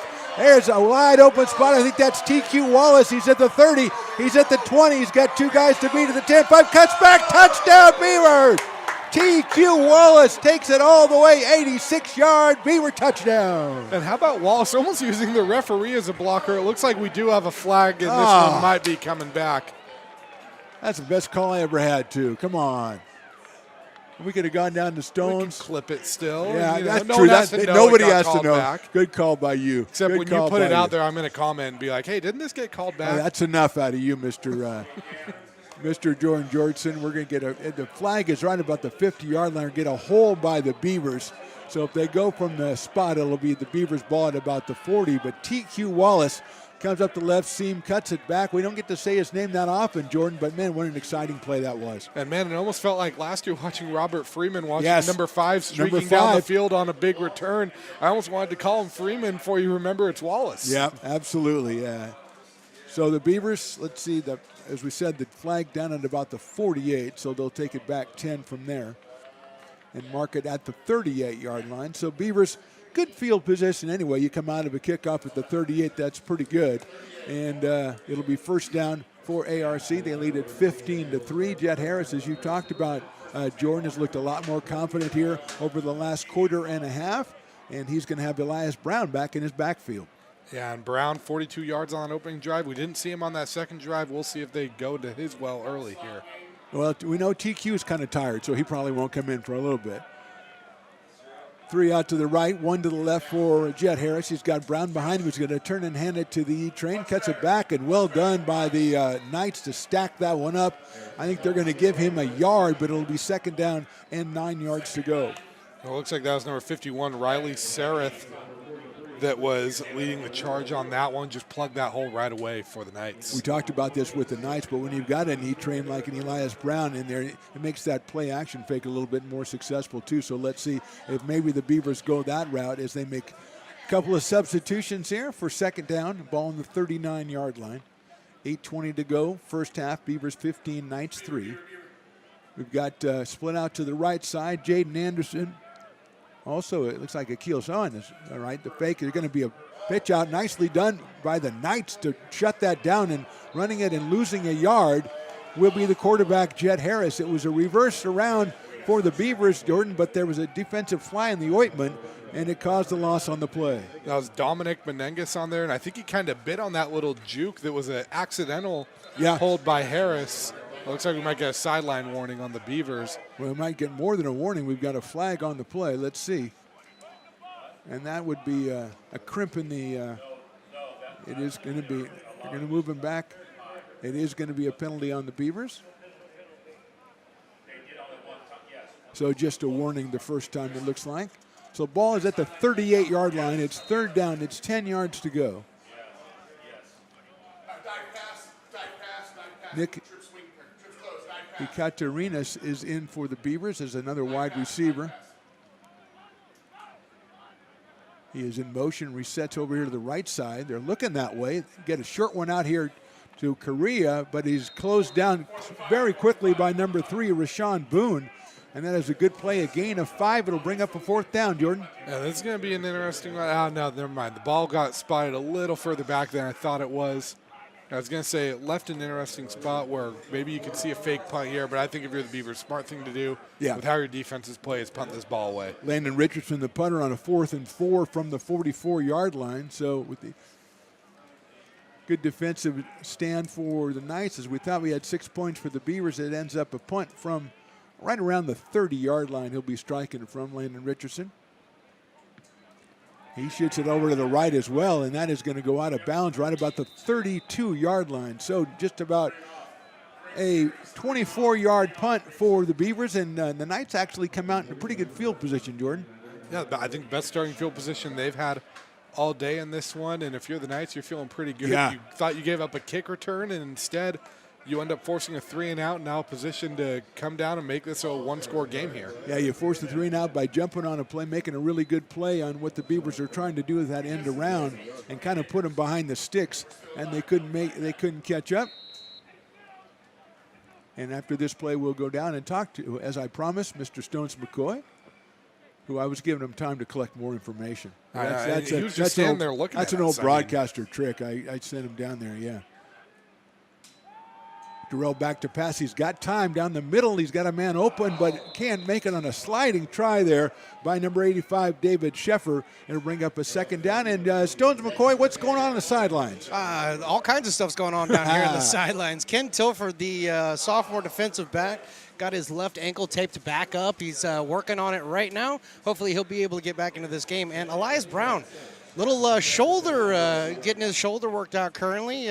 Think he's okay, but he's just shaking it out right now. The training staff's working on him, so we're just letting you know what's going on from down here on the field. Good info, Stones. Thanks so much. Second down coming up at the 32. It's going to be a handoff. He's got a little bit of room here.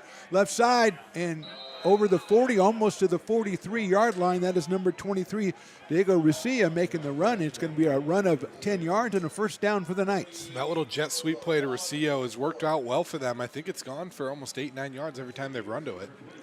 Ball on the 43-yard line for the Knights. And, he got the ball. When he got the handoff, he had some green grass in front of him, and he had two blockers on two defenders. Beavers eventually shut it down, but not before the gain of 10, first down. And he is staying in the game behind Levi Durrell. And actually, that's Jason Abbey who's come on.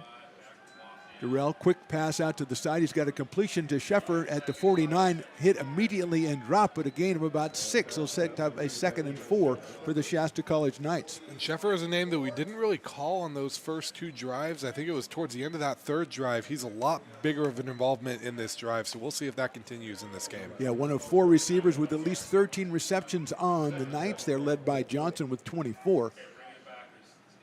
Second down, 4. With the ball on the 49-yard line. About 5.5 minutes to go here, first half. Beavers 15, Knights 3, but Shasta driving here on the 49-yard line.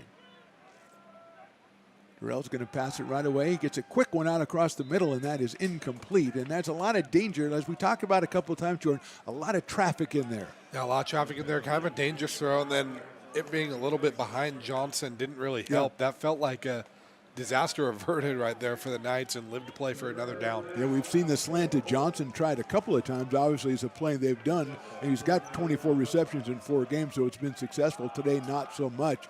Brings up a big third down here, 4 yards to go. Ball on the 49. They've got to get to the 47 of the Beavers. They're going to split 2 out left and 2 out right, and they're going to call a timeout with Jason Abbey behind center. So they'll take a timeout. We'll take one, too. We're at American River College Stadium. It's the Beavers 15 and the Knights 3. Hi, I'm Monica from Ace Body Shop and Towing. We are a family-oriented business. We've been in business for over 30 years. We are located downtown Lincoln at 333 Lincoln Boulevard in Lincoln, California. We do automotive repair and 24-hour towing. Our phone number is 916-645-2859, or you can find us on the web.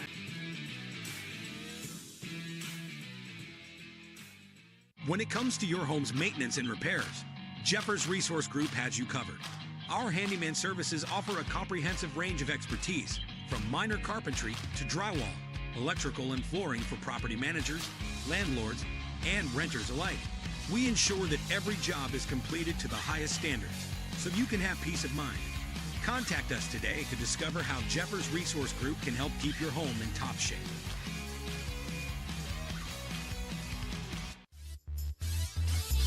.5:25 to go. Beavers lead at 15-3. Big play for the Knights here. Third down, 4 yards to go on their own 49. Out of the timeout. They've got motion. They've got a handoff. No, Durrell's going to hold on to it. He's going to get close to the first down, pushed. I think he might be a half yard short. Let's see where it's marked. Right about the 48-yard line. I don't think he made it. I think this has got to be 4-down territory here. Absolutely. He's about a half yard short, so we would expect to see Durrell. That time, Jordan, it looked like it was a little option, but both of them wanted the ball. Yeah, I think Durrell had to rip that out of Rocio's hands, and he saw something he liked last minute. Fourth down, ball on the 48. Now it got to go inside the 47. They're going to go from the shotgun. In motion. The handoff around the right side, closed down by the Beavers, but get over the 48 down to about the 46. So good play defensively by the Beavers, but they needed a 0 a zero play, and they didn't get it. Yeah, and it looked like Diallo Washington actually had the initial pursuit there on that, and it looked like he could have gotten the stop, but a good read by Rocio ends up turning that into a first down. It turns that into the 45-yard line, so that's where they'll go first down with 4:25 to go first half.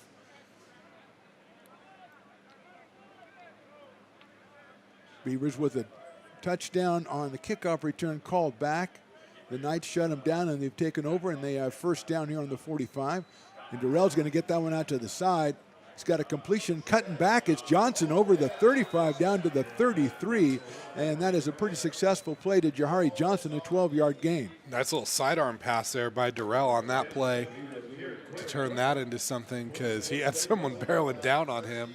It looked like that was actually Diallo Washington again on that. Yeah, it looked like when he threw it out there, the blocker had already engaged. I was surprised that they didn't call some sort of offensive pass interference, but it's first down, ball in the 33. Abbey is the running back behind Levi Durrell. Abbey 74 carries, 294 and a touchdown on the season. Shasta with two to the right, two to the left. They're going to go back to pass. Going to go down the right side. He got a man open down there. The throw in there and incomplete. Defensively, the Beavers' defensive back was beaten, didn't give up, and kind of just gummed the works up on that one, Jordan. And that was Jared Quenga, one of the captains for the Beavers there in the coverage on that. I think he might have gotten there a little bit early. He might have gotten away with something there, but hey, no call, and the Beavers end up forcing a second and long and stopping a stab downfield. Yeah, this is the second time you've said that about one of the Beavers, and I think the thing that probably saves them is they're close to the receiver. They're not trying to play catch up and run through them. They're with them all the way, maybe a half step behind, but they're all maintaining contact the entire time. Second down, ball on the 34-yard line officially. 10 yards to go. Here comes the Beavers with some pressure, and Durrell's going to hold on to it, and the Beavers are all over the backfield. They were kind of selling out on that one, Jordan. It's going to end up being probably a gain of probably just no gain to bring up a third down. And it looked like it was Ike Kegbu that ended up getting the tackle there on that one. First time we've really seen the Beavers bring pressure in kind of the last drive and a half, and now we see kind of a new defensive line unit coming in here. We'll see what they cook up for this third and long. Yeah, Garrett Risley, number 91, returning. He's been a standout lineman all season long for the Beavers. We go into 3 minutes. Third down, 11 to go, 30 on the 35. You got to feel this is four-down territory. A little bit too far for a field goal for Travis Ross. Beavers showing a little bit of pressure.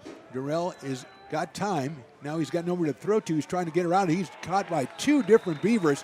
He gets back over the 35. Maybe got back to the line of scrimmage, but that's a big play by the Beaver defense. And it looks like that was Ike Kegbu again with the tackle from behind, kind of benefiting from some of the edge rushers collapsing in on him, and then he just comes in, cleans up with a sack, and decision time here, 4th and 11, again in an awkward spot on the field where it's a long fourth down, but a field goal doesn't do you any good, and a punt doesn't do you any good. Well, a field goal is going to be 50 yards, a little over 50 yards. Now, they did this when they were, in the first quarter, they went for it on the 35, didn't get it on 4th down and long. Not surprised. They're going to probably, looks like, call a timeout here and talk it over. So let's take a minute here, Jordan. We have 2 minutes to go here in the first half. Beavers up 15-3. A sense Beavers defensively have kind of done a bend but not break kind of thing, and offensively they've been successful. So I think it all hinges, your first half impression hinges on this drive here for the Knights. And absolutely, and I mean, if you remember that Diablo Valley game, Diablo Valley getting a score right before the half. I believe it was 15-0. Yeah, before 14, the half, 14-0. Yeah, and them getting that score before the half just flipped the momentum here. And I think Coach O, if you're Coach O, this is kind of the message you're giving your team is remember that game and remember how big a stop right here can be, because slamming a door shut right before the half ends rather than letting them score one, get this back to a one-score game could be the difference in the end. So do you expect to see Coach O dial up the pressure on a 4th down, or going to play it safe since they've got, sag everybody back about 8 yards, or do you think he'll try to go and make Durrell throw it before he wants to? I think we're going to need to I'm expecting Durrell to kind of have maybe a shot downfield a little more, so I think you rush forward, but I think you drop a lot of these other guys and kind of make him make a play, because he's running at about 50% completion percentage right now. So I think you got to kind of bank on that opportunity of making him make a throw rather than kind of giving something up or giving them something. Right, he's obviously looked for Johnson a lot in these situations. The slant probably doesn't get you the 11 yards, and so Johnson has worked that sideline pretty effectively, that big chunk play you talked about earlier on in the first quarter. So here we are, 4th down, 11 to go, ball on the 34-yard line. Darrell's got Riccio in motion. He's going to fake it to him. He's going to throw the slant. It's intercepted by the Beavers at the 30, 35-40, coming back up 45-50, cut back 40, down the sidelines, and knocked down at the 20-yard line. Number 23, that's Antonio Williams, one of today's captains, coming up with the big play. And Jordan, we talked about those slant plays, and the Beavers kind of waiting for that one. Yeah, definitely. It kind of felt like they were playing with fire with that, thrown into traffic.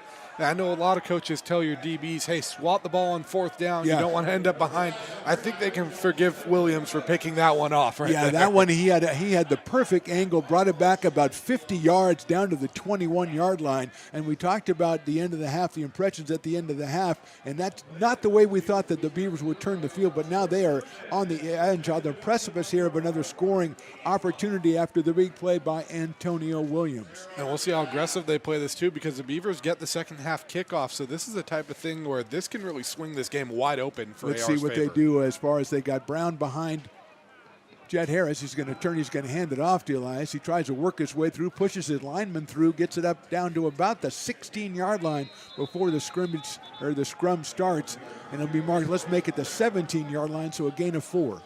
Looks like we have a player banged up down there for Shasta. I believe that's number 43, Elia Aurora, who's one of their top defensive players. I think he leads them in sacks with 3.5, so a big defensive piece for the Knights. Hopefully he's going to be okay. But Jordan, let's go back to that play that Antonio Williams just called. We talked about it right before as far as the slants is concerned. I didn't think they'd throw a slant because you don't think you're going to get 11 yards on a slant.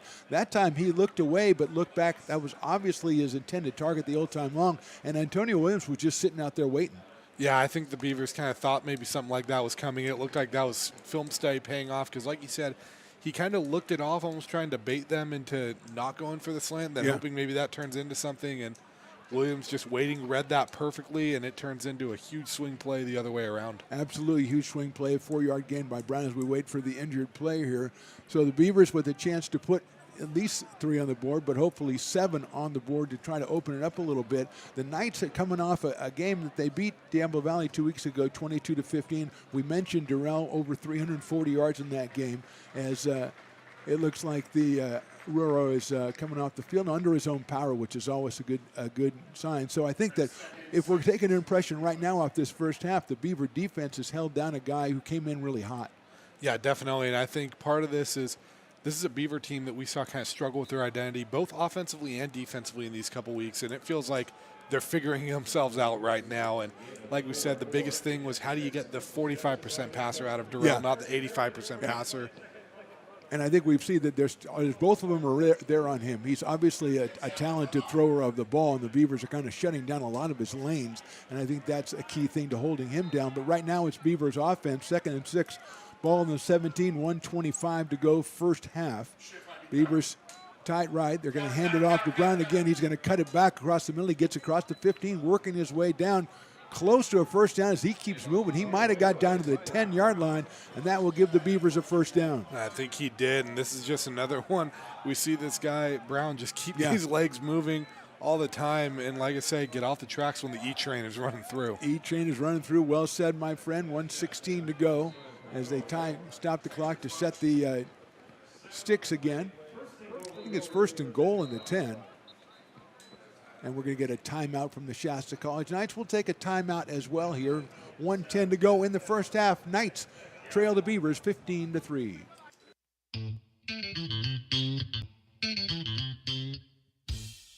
I love baking. I've been doing it my whole life. Grateful Bread was started because I needed the job. It always used to seem like bread was just an afterthought, and which was always kind of disappointing.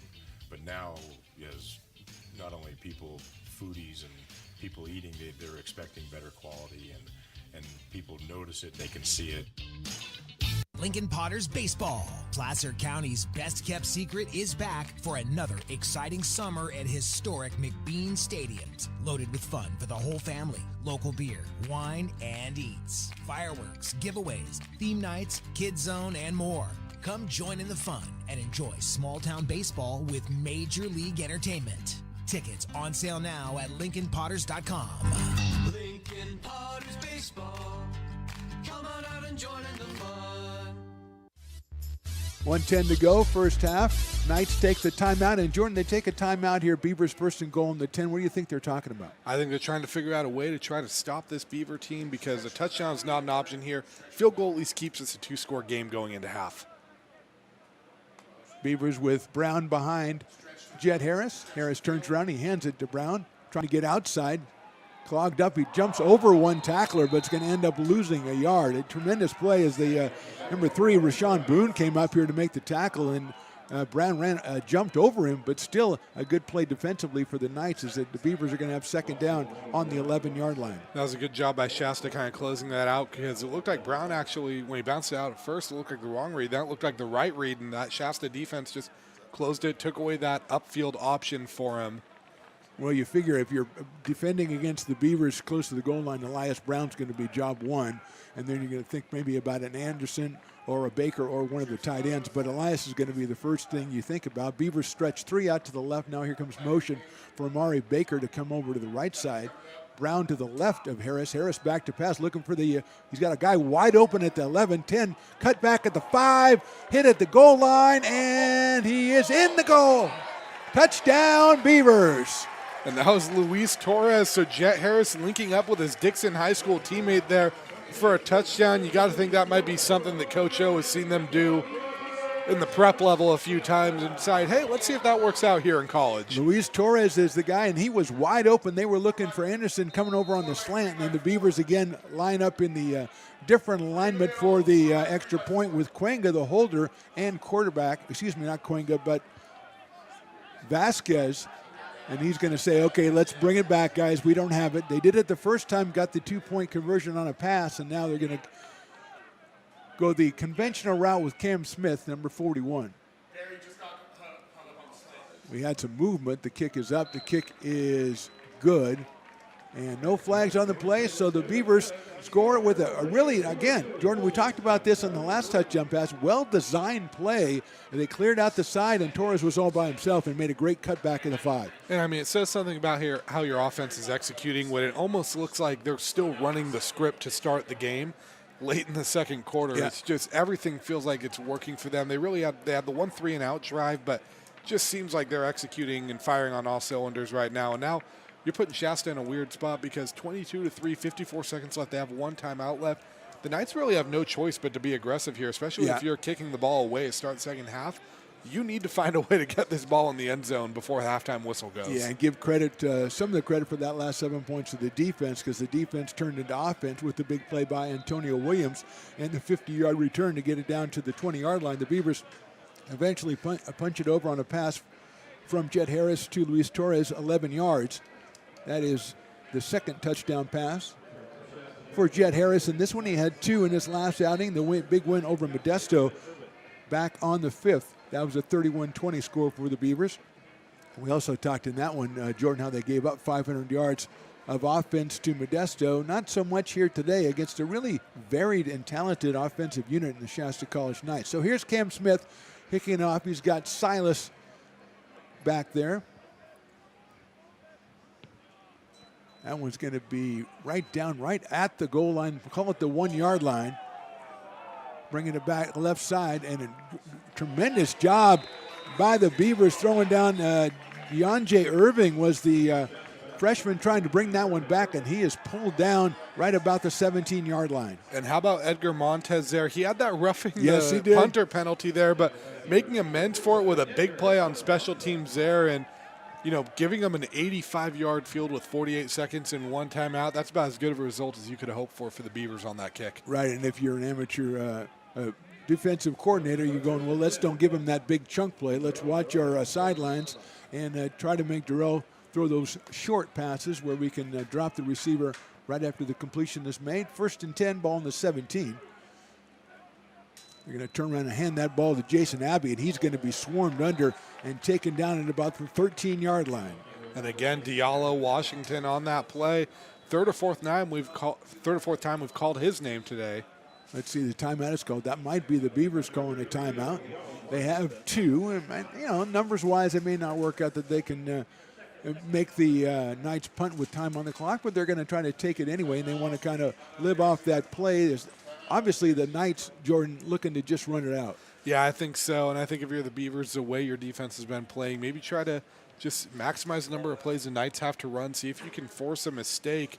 And if anything, maybe someone's just telling Coach O, hey, you actually, those timeouts don't roll over. No, they don't roll in the over. second half, so, maybe just take some of them. You got to use it. But you make a great point. Number 33, Diallo Washington, a guy we talked about earlier in the season, and then went down and missed a couple of games, and easy to see the Beavers' defense have really missed him. Yeah, he really is a difference maker out there. Even if he's not the one bringing the ball carry down, making plays, his football IQ and the way he reads the field and can just patrol the sidelines. He can be an edge rusher. He can be a linebacker. He can be a safety. He can really do everything for you. Just having a weapon like that is huge defensively. Football IQ for the Beavers defense right now. Can't give up a big chunk play to a team with just 40 seconds to go. Looks like they're going to just rush 3 to Durrell.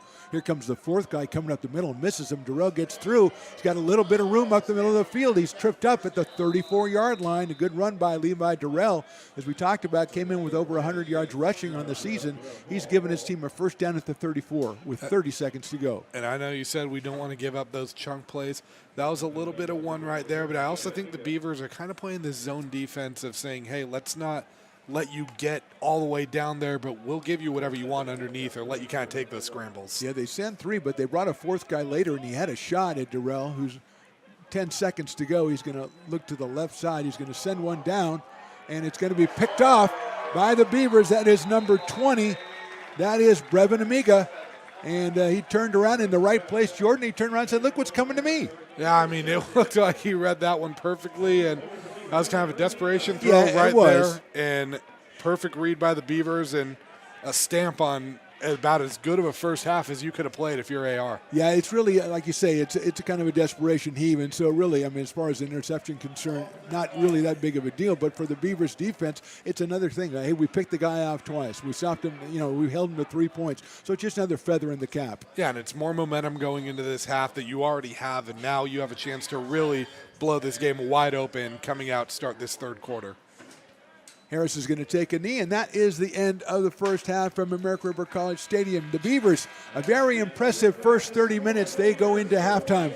They lead this one, Beavers 22, Shasta Knights 3. We're back after a short halftime intermission right here on the Stones Broadcast Networks. When it comes to your home's maintenance and repairs, Jeffers Resource Group has you covered. Our handyman services offer a comprehensive range of expertise so you can have peace of mind. Contact us to schedule your service today. American River College is a top-tier community college sports program that provides student athletes with the opportunity to thrive both athletically and academically. ARC Athletics is currently ranked 5th in the state and 2nd in Northern California. With over 19 sports programs, our athletes compete with the region's best athletes. Our diverse and dedicated coaching staff helps athletes develop the skills necessary to compete at the next level. Start your community college athletics journey with us. American River College, Sacramento's best athletic program. Go Beavers.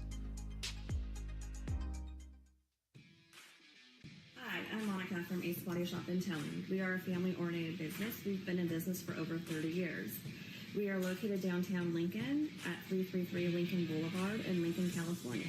We do automotive repair and 24-hour towing. Our phone number is 916-645-2859, or you can find us on the web.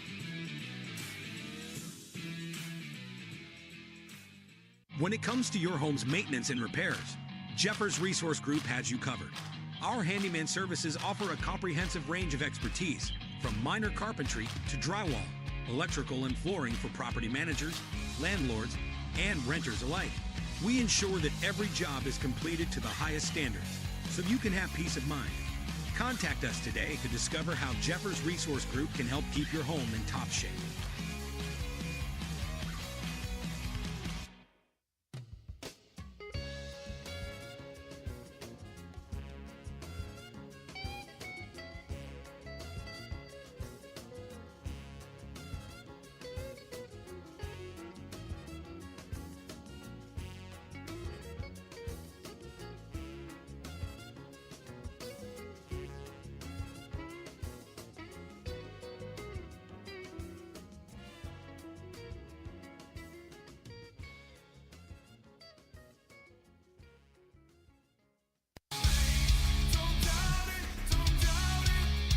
got dragged there, and I didn't. He's an actor. Oh crap! Who cares?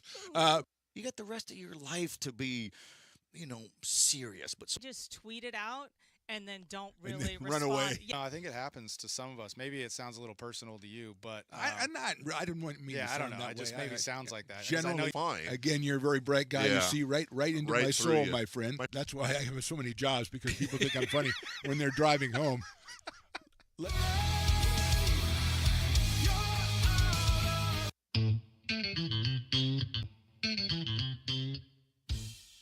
I love baking. I've been doing it my whole life. Grateful Bread was started because I needed the job. It always used to seem like bread was just an afterthought, and which was always kind of disappointing. But now, as not only people, foodies and people eating, they're expecting better quality, and people notice it, they can see it. Lincoln Potters Baseball. Placer County's best kept secret is back for another exciting summer at historic McBean Stadiums. Loaded with fun for the whole family, local beer, wine, and eats. Fireworks, giveaways, theme nights, kids zone, and more. Come join in the fun and enjoy small town baseball with Major League Entertainment. Tickets on sale now at LincolnPotters.com. Lincoln Potters Baseball. Come on out and join in the fun. Welcome to the ARC Halftime Show, presented by Taylor Builders. Back here at American River College Stadium, Mark the Phantom Low along with Jordan Georgeson. And Jordan, we talked in the pregame about a couple of different things coming in as both teams were coming in off a bye. The Beavers with the win over Modesto, the Knights with the win over Diablo Valley. And the first thing we talked about was quarterback Jet Harris. We thought that he was getting a little bit better on track. He had a really good game against Modesto, and so far he's had a really good game against Shasta as well. Yeah, and we saw the confidence that Coach O has in him in that first snap that he took, taking the stab downfield. He was a little off on his timing with Anderson, but I think that's the only throw where his timing has been off this game, because he's been connected with his guys. He's been, running the play action, rolling out, making short throws, long throws, screens, everything they've asked him to do, he's delivered on for this team. And the second thing we talked about, it was a plus for the Beavers, the E-Train Elias Brown, who came in here, has had a really good first half. And also, part and parcel of that, we can't really talk about him or Sohan or any of the running backs without mentioning that offensive line, which has done a great job, not only opening holes up for Brown and for the others, but also protecting Jet Harris. Yeah, doing that, and also doing that penalty-free, mistake-free. The only holding flag we have, I think, was on the kick return for a touchdown. But, the Beavers have to have close to 100 yards rushing, if not over 100 yards already. And to do that cleanly without getting these penalties that we saw hindering drives, putting them behind the sticks, stuff like that in these first couple games, whatever you're supposed to do in these bye weeks of cleaning things up, Coach O has done a great job. And hats off to this staff for getting that O-line right, getting guys on the same page. And like we said a few times, this Beavers offense looks to be running like a finely tuned machine, a well-oiled machine compared to what we saw about a month ago when we left here after that, what was it, the Fresno game? I believe. We got to give credit to TQ Wallace. I mean, there's a thing in soccer. There's shots on goal, but there's also, that's SOG. There's also SNOG, shots nearly on goal, which are shots that are good shots, but they don't go on the goal. This is a kickoff returns nearly a touchdown. As TQ took one all the way back 86 yards, it was nullified by a holding penalty. But we still got to mention what a great piece of open field running. What you gave him the ultimate compliment reminded you of the electrifying Robert Freeman. It really did. It's a number 5 jersey too. I know there's some schools where numbers are kind of sacred. I know the Raiders only give 24 out to certain players. Maybe number 5 is only the kick returners that can make electric plays. And I almost felt bad for Wallace on there, because as the ref is calling the holding call, he's getting mobbed by his teammates. I'm like, who's going to tell him? I mean, it looked like no one told him yet. It'd be great if no one did. That would be great. So he's like, hey, they awesome. didn't put my touchdown up on the board. No, like, it's up there. It's up there now, Yeah. TQ, no problem. And let's go over to the other side as we have Levi Durrell coming in, the quarterback for the Shasta College Knights. He has really impressive stats over the season, 65% completion, 8 touchdowns, 1 interception, and his last game threw for 346. But I think it's a combination of good defensive back coverage, but also pressure enough from the defensive line to make him hurry his throws. Enough of a pressure and enough of a different look. It feels like no two Beaver defensive drives have been the same. We've seen a lot of pressure. We've seen some zone defense. We've seen some man defense. We've seen them forcing him to throw quick. We've seen them being able to attack deep. And like we said, how do we get the 45% passer, not the 85% passer?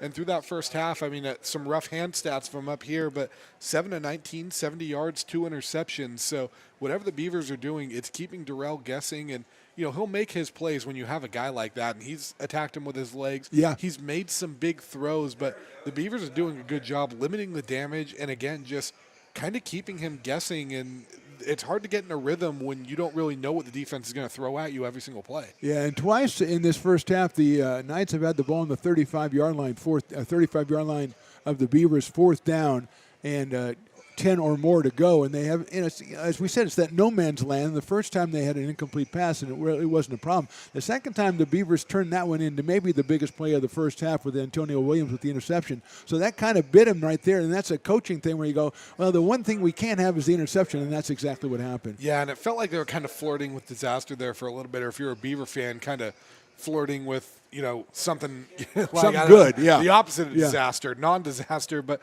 it felt like it was kind of building up to that a little bit, and it just was a matter of time before the Beavers took advantage, and finally it happened for them and kind of opened the floodgates. We had the pick to end the half, and I know that was a desperation throw, but again, if you're walking into the half going, hey, our last 2 drives have ended in interceptions, we're down 22-3. We're completing less than half our passes. The only plays that are really working are the option. It only works for 2 or 3 plays at a time before the Beavers wise up. I mean, if you're Shasta, you're probably sitting there looking at the drawing board going, you know, I don't know what we can throw at these guys, but they've got to find a way to move the ball down the field. But more importantly, they've got to find a way to get a stop to start this third quarter, too. Yeah, we've talked about it before. We talked about the Beaver defense, which has been a strong point of the Beavers for the last 3 seasons we've been here. And they gave up 500 yards to Modesto, albeit they won the game 31-20. But they gave up 500 yards, and we talked about, you know, they're going to have to change that, obviously, against a quarterback as prolific as Levi Darrell. And I think the reason they've been able to, I think you mentioned it before, Jordan, you said that the different looks that they're showing them, and I think that's part of it. And I think the other part of it, you know, not to be too dramatic, but I think it's Diallo Washington being back in that lineup. I think so, too. And like we said, he can do so much for you. You can line him up as an edge rusher.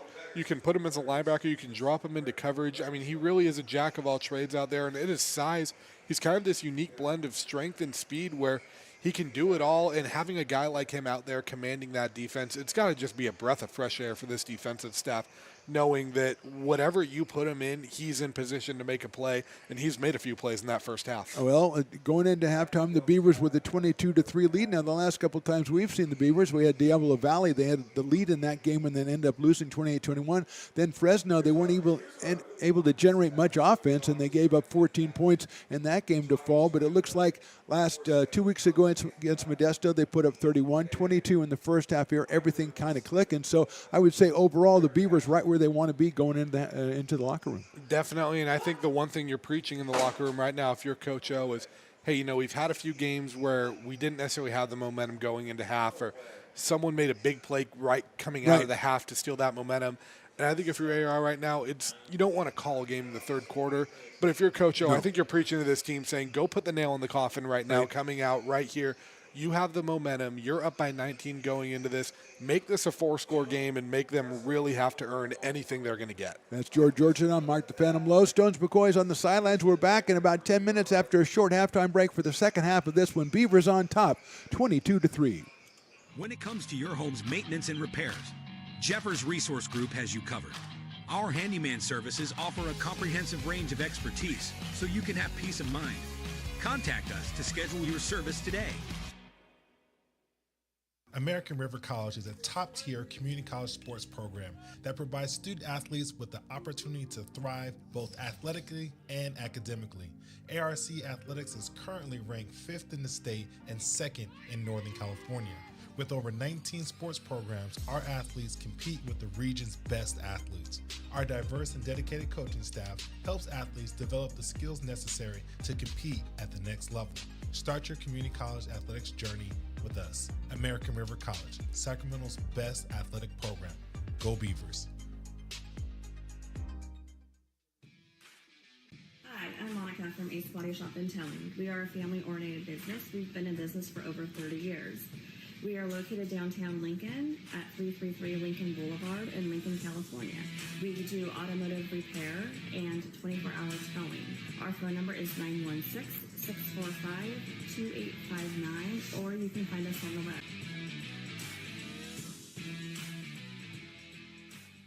When it comes to your home's maintenance and repairs, Jeffers Resource Group has you covered. Our handyman services offer a comprehensive range of expertise, from minor carpentry to drywall, electrical and flooring for property managers, landlords, and renters alike. We ensure that every job is completed to the highest standards, so you can have peace of mind. Contact us today to discover how Jeffers Resource Group can help keep your home in top shape.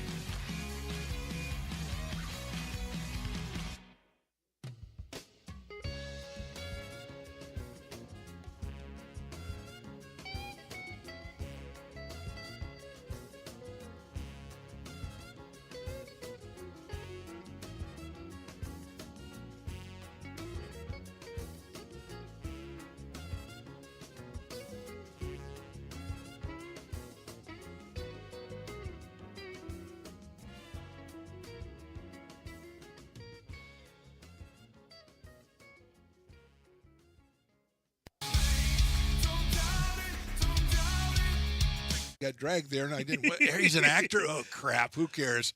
You got the rest of your life to be, serious. But Just tweet it out and then don't really run respond. away. Yeah. No, I think it happens to some of us. Maybe it sounds a little personal to you, but I'm not. I didn't want me. yeah, to I don't sound know. that It just way. maybe sounds like that. 'cause I Generally, know fine. Again, you're a very bright guy. Yeah. You see right into Right my through soul, you. my friend. That's why I have so many jobs, because people think I'm funny when they're driving home.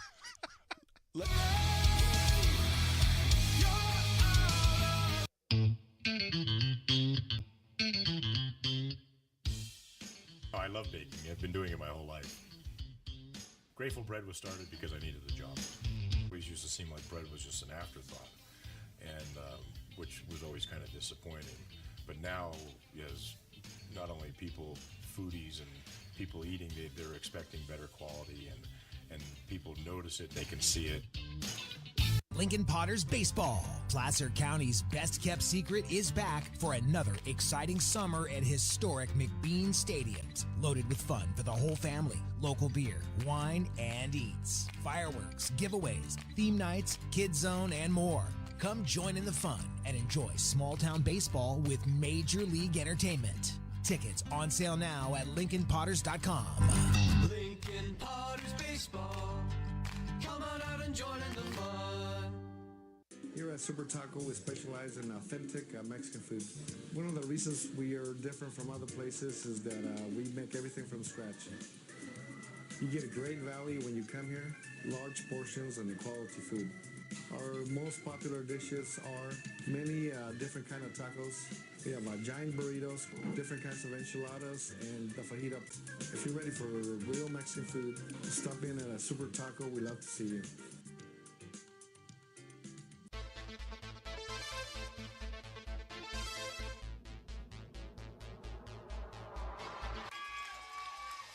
Pass flung on and missed. He got him on strikes at 86, the off-speeder. Bruno strikes out the... He's going to look that way. Now he's going to duck down the middle. He's got a guy wide open at the 18 kid. That's Robert Freeman. And Robert's trying to make a couple of moves. He comes back to the 15. Comes down to the 10. He gets a block to the 5.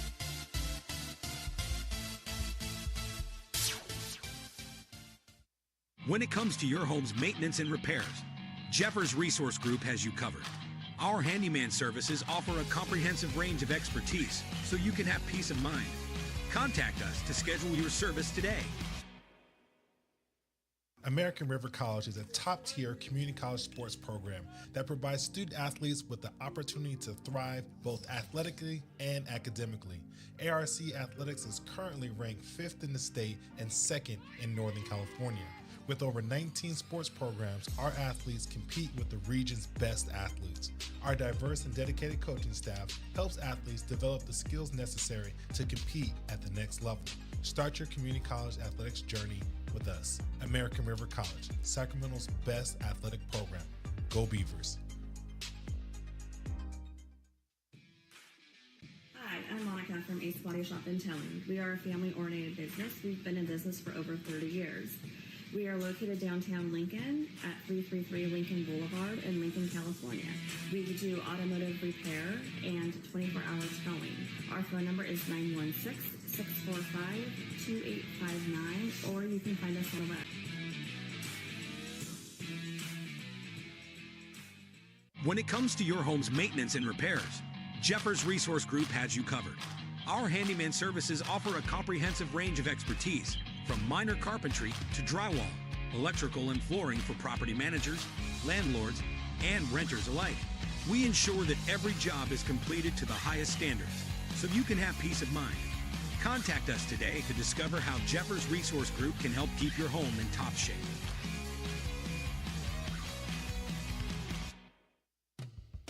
I didn't want me to Yeah, I sound don't know. that It just way. maybe sounds like that. 'Cause Generally, Fine. again, you're a very bright guy. Yeah. You see right into Right my through soul, you. my friend. That's why I have so many jobs, because people think I'm funny when they're driving home.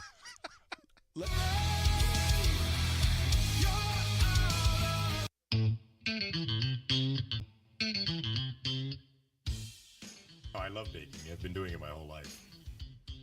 Grateful Bread was started because I needed the job. It always used to seem like bread was just an afterthought, and which was always kind of disappointing.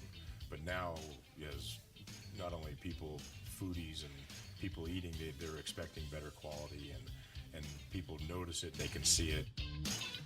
Lincoln Potters Baseball. Placer County's best-kept secret is back for another exciting summer at historic McBean Stadiums. Loaded with fun for the whole family, local beer, wine, and eats. Fireworks, giveaways, theme nights, kids zone, and more.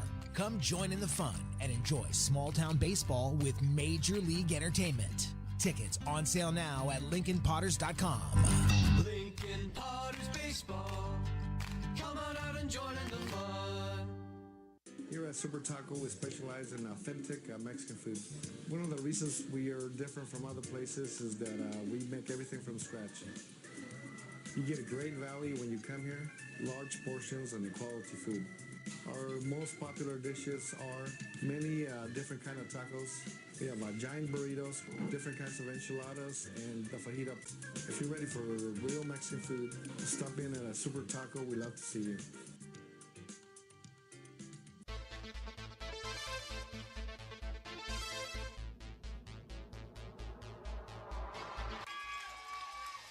Pass flung on and missed. He got him on strikes at 86, the off-speeder. Bruno strikes out the... He's going to look that way. Now he's going to duck down the middle. He's got a guy wide open at the 18 kid. That's Robert Freeman. And Robert's trying to make a couple of moves. He comes back to the 15. Comes down to the 10. He gets a block to the 5.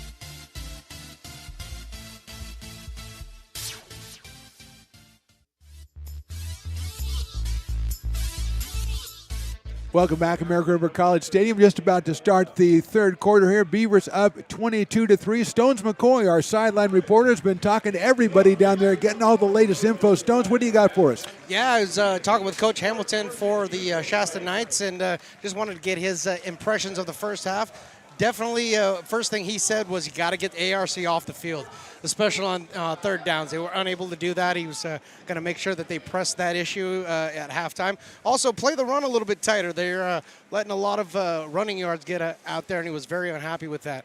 Also checked on the DB, Alaya Aurora. Number 43 had a bit of a stinger there, but should be good for the second half. Coach O. Yes. Coach O came through and is just extremely happy with the way everybody's playing on all sides of the ball, especially the defense. And then he says, if I don't mention this, I'll be upset. Special teams has played lights out today, and extremely impressed with the way special teams has gone down here, so he's excited to get this second half kicked off. Thank you, Stones McCoy. I want you to tell Coach O that Jordan and I always talk about the special teams whenever we do the ARC games. That's Stones McCoy on the sidelines. We'll check in with him again at the end of the third quarter. Right now, Jordan, we've got the Beavers. They deferred at the beginning of the game. They're going to receive the kickoff here. And before they do, why don't you give us some scores from around the area? Yeah, so a couple ones from last night in conference play. Butte beat Santa Rosa 49-14. Butte number 2 in the state right now. San Mateo beat Diablo Valley 27-14. And then today, Modesto and Fresno City tied 21-21. And another big one is Sequoia's beating Sac City in the third, 21-3. Thank you, and that is next week. The Beavers on the road. They'll take on Butte College next week in a big conference matchup. It'll be number 36.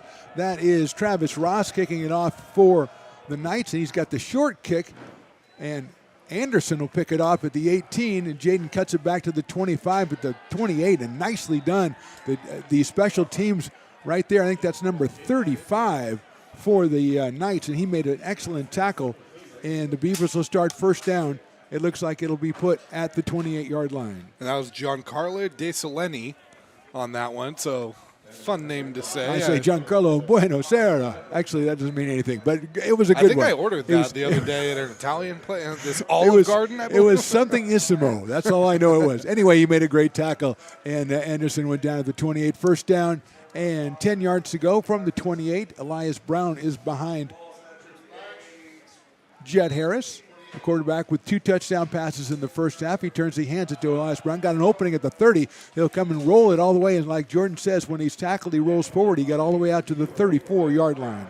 Yeah, and another one, Brown right there. That's about his yearly average right there, 5-6 yards on the carry. So they're going right back to that Elias Brown well early here. Opening in the line. The line opens up a hole for Brown. He got hit at 4 yards, fell forward to 6. Second down and 4 yards to go. Beavers on top 22-3 here. Just beginning the third quarter. Jet Harris out of Dixon High School, the quarterback. He's going to move his tight end, that's Correa, over to the left side. He's going to turn, he's going to hand it around behind Correa, tries to cut it back, bounces off one, gets outside, pursued, and let's see, Brown, I think, took him all the way up to the 39. That should be enough for a Beaver first down. And that was a good job there by Jordan Yoro of the Knights to kind of stick with him a little bit on that and avoid that turning into a disaster, because good job by Brown to bounce that outside and move the chains. Yeah, on the other hand, if he didn't bounce it out, that was going to be a disaster for the Beavers, so good job on both sides. And Brown has a couple of carries and a first down here coming out of the locker room. Under 14 to go, third quarter.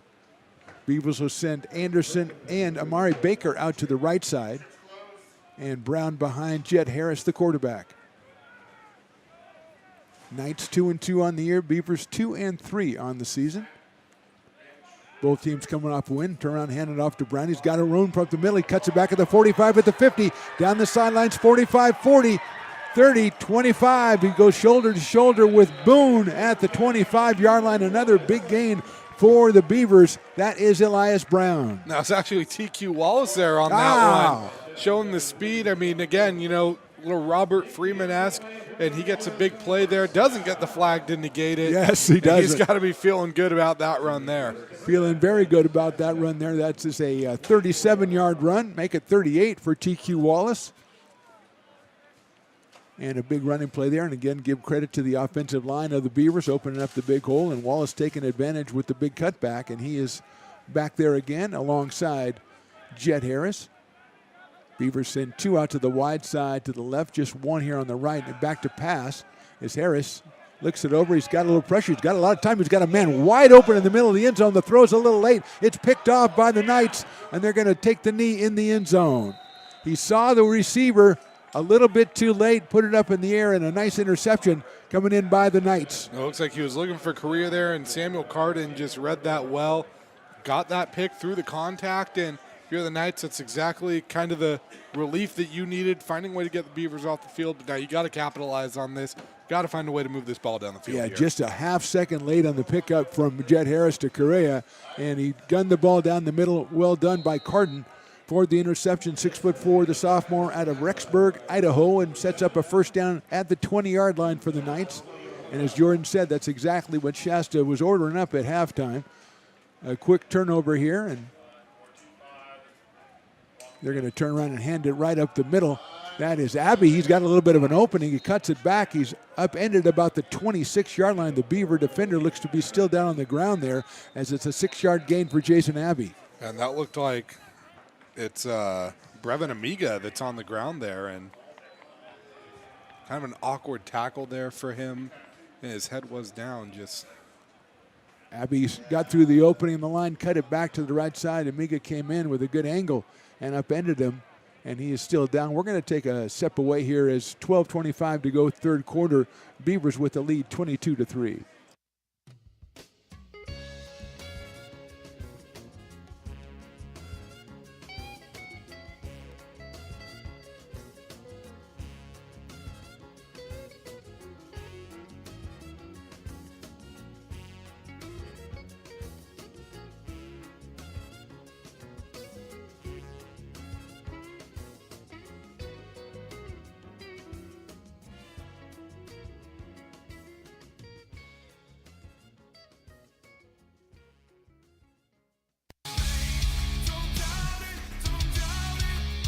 Got dragged there, and I didn't. He's an actor. Oh crap! Who cares?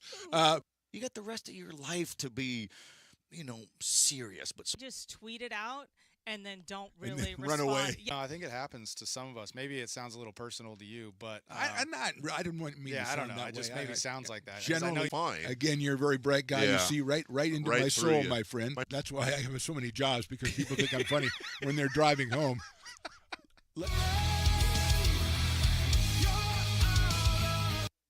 When it comes to your home's maintenance and repairs, Jeffers Resource Group has you covered. Our handyman services offer a comprehensive range of expertise so you can have peace of mind. Contact us to schedule your service today. American River College is a top-tier community college sports program that provides student athletes with the opportunity to thrive both athletically and academically. ARC Athletics is currently ranked 5th in the state and 2nd in Northern California. With over 19 sports programs, our athletes compete with the region's best athletes. Our diverse and dedicated coaching staff helps athletes develop the skills necessary to compete at the next level. Start your community college athletics journey with us. American River College, Sacramento's best athletic program. Go Beavers. Here at Super Taco, we specialize in authentic Mexican food. One of the reasons we are different from other places is that we make everything from scratch. You get a great value when you come here, large portions and quality food. Our most popular dishes are many different kind of tacos. We have giant burritos, different kinds of enchiladas, and the fajita. If you're ready for real Mexican food, stop in at a Super Taco. We'd love to see you. Back out here, American River College Stadium. Jordan, it looked like you're right, number 20, Brevin Amiga. And after a couple of minutes down, he got up and he's walked off under his own power. And he looks to be, I'm not going to say he's fine, but he looks to be okay. Yeah, he looks to be in good spirits. He's walking off, which is good to see, because that was kind of a scary tackle, scary situation there, the way he went down, and just an awkward play. We'll get a follow-up on that with Stones if we can in a couple of minutes. But right now it is a second down. 4 yards to go. Ball on the 26-yard line. Abbey with a 6-yard run. They're going to turn around. They're going to fake it. Durrell keeps it, and he gets by one tackler. He's got some open room right on the left side. He's got it full field ahead of him at the 30, the 20, 25, 10, 5. He is in for the touchdown. That is Levi Durrell. That is a 74-yard touchdown run. And, Jordan, that's what we've been talking about all day. This is a dual-threat quarterback. And, boy, he got through that initial blitz from the Beavers defense. He had nothing but green grass. And how about Durrell turning on the burners right there? And if you ask Shasta, I think that's a perfect way to come out in this third quarter. If you ask that coaching, that's how I draw it up. Yeah. I mean, come out, force a turnover, get a big touchdown play, exactly what you needed. And if you're the Beavers, maybe – I don't want to say it's gut check time completely, but it does feel like this is one of those, hey, how are you going to respond to this? Yeah. Because you don't want to let a team like Shasta, especially with the playmaking ability of Durrell, hang around. Beavers, the Knights did what they have to do. Now the Beavers have to respond. Travis Ross to go for the extra point. It is down. It is blocked. And we got a penalty on the play. Let's wait and see what the call is. As the try was blocked by the Beavers, but the flag came in. I think they might get Washington for kind of leaping over the line here. Let's see. And if he does that, you might get a situation where if they move it in closer, the Knights might elect to go for 2 here. They are down 13, 22-9. So a holding call, number 95 on the defense for the Beavers. That will bring up half the distance to the goal. Number 95 is Malachi Red. You don't really see a lot of defensive holds No, on you kicking don't. attempts. Maybe it's to hold the other guy down or something like that and to give you a lane to come up and try to block it. A little bit surprised that Shasta isn't thinking about maybe trying to do something with it, but Ross is probably happy. He wants to take another try, doesn't want the taste in his mouth of that block kick.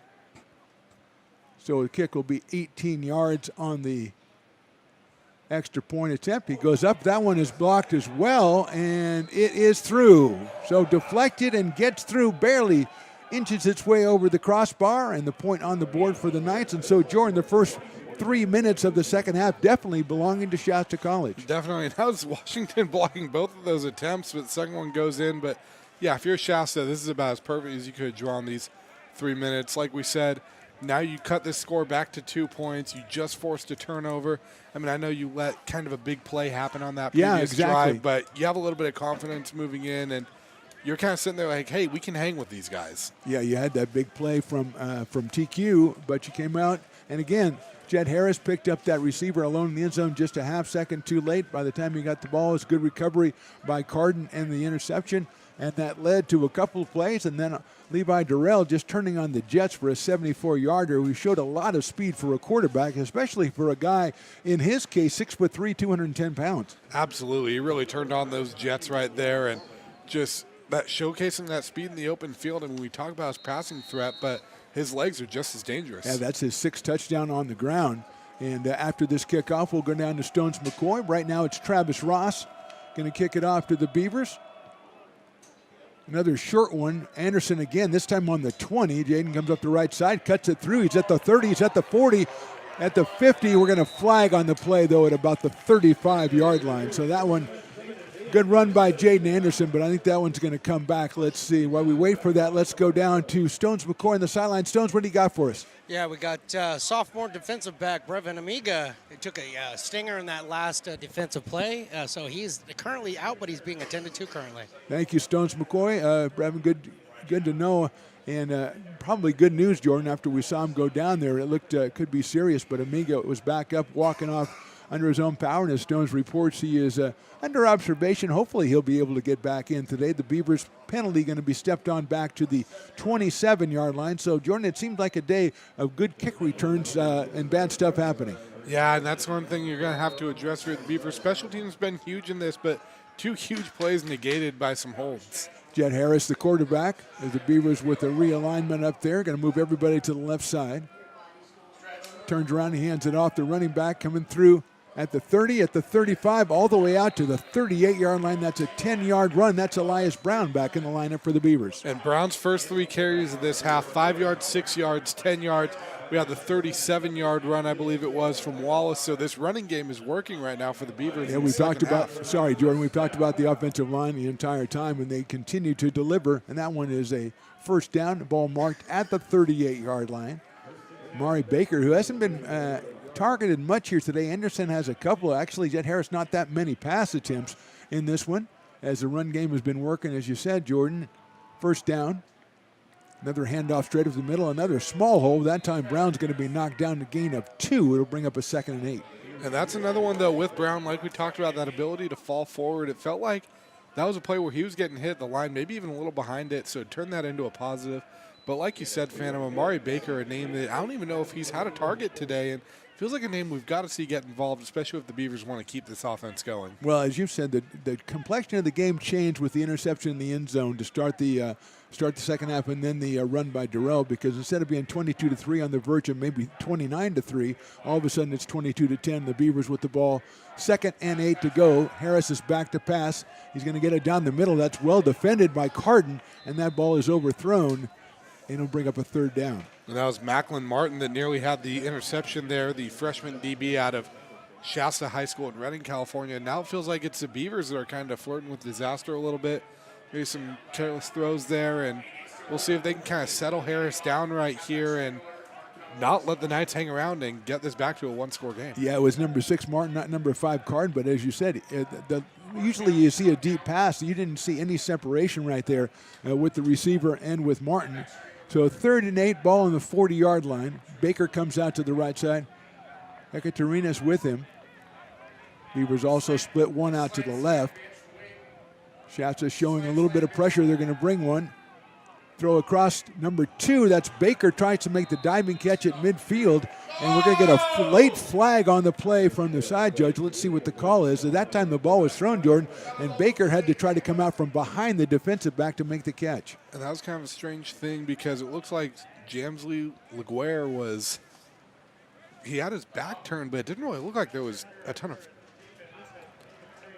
So pass interference is the call, and Baker, maybe more importantly, Jordan, came off hobbling a little bit. So we'll see the development there. We'll put our sideline guys. I call them sideline stones. I like that. Or stone sidelines. I don't know. We'll workshop that. I like sideline stones. And it's first down, the ball at the 48-yard line. Dylan Fear comes in. I haven't seen a lot of Dylan so far in this one. He has been a target for the Beavers so far in the season. But he is out there along with Victor Noble. Number 17 taking the place of Baker. Turn around and hand off, clear the room back to the 50. Good tackle. Brown tries to get away, but 2 or 3 more Knights come in and back up the first tackle, and it'll be a gain of maybe 2, set up a 2nd and 8. Yeah, and that one looked like the way the blocking kind of worked out, that Brown was going to get a lot more room, so good job by the Knights to close in on that one there.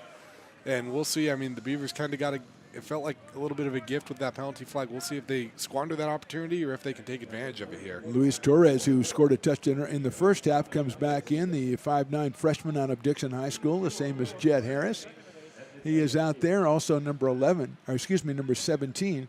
That is Victor Noble. Jaden Anderson split far out to the left. He wears number 7.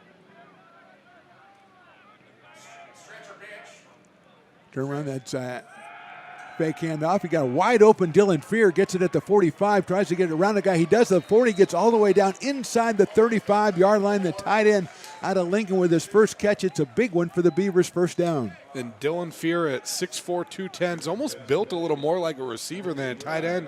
You saw him make a man miss there, kind of shifty, but still got that size. We'll see if he's a little more involved in the second half. He is marked out of bounds on the 38-yard line, still enough for a first down for the Beavers. Ball on the 38. So using a couple of different receivers is Jet Harris, and that was another well-designed route as Fear went into an area that was cleared out by the wide receiver. First down, turnaround handoff right up the middle. Cutting it back and cutting it across the 45 down, as you said, with that forward lean, Jordan, down to the 43-yard line. And that was Wallace on that one. I think we might have a flag down here. Let's see what the call is. A holding has perplexed the Beavers so far in this one. Another sideline warning, and that one is on.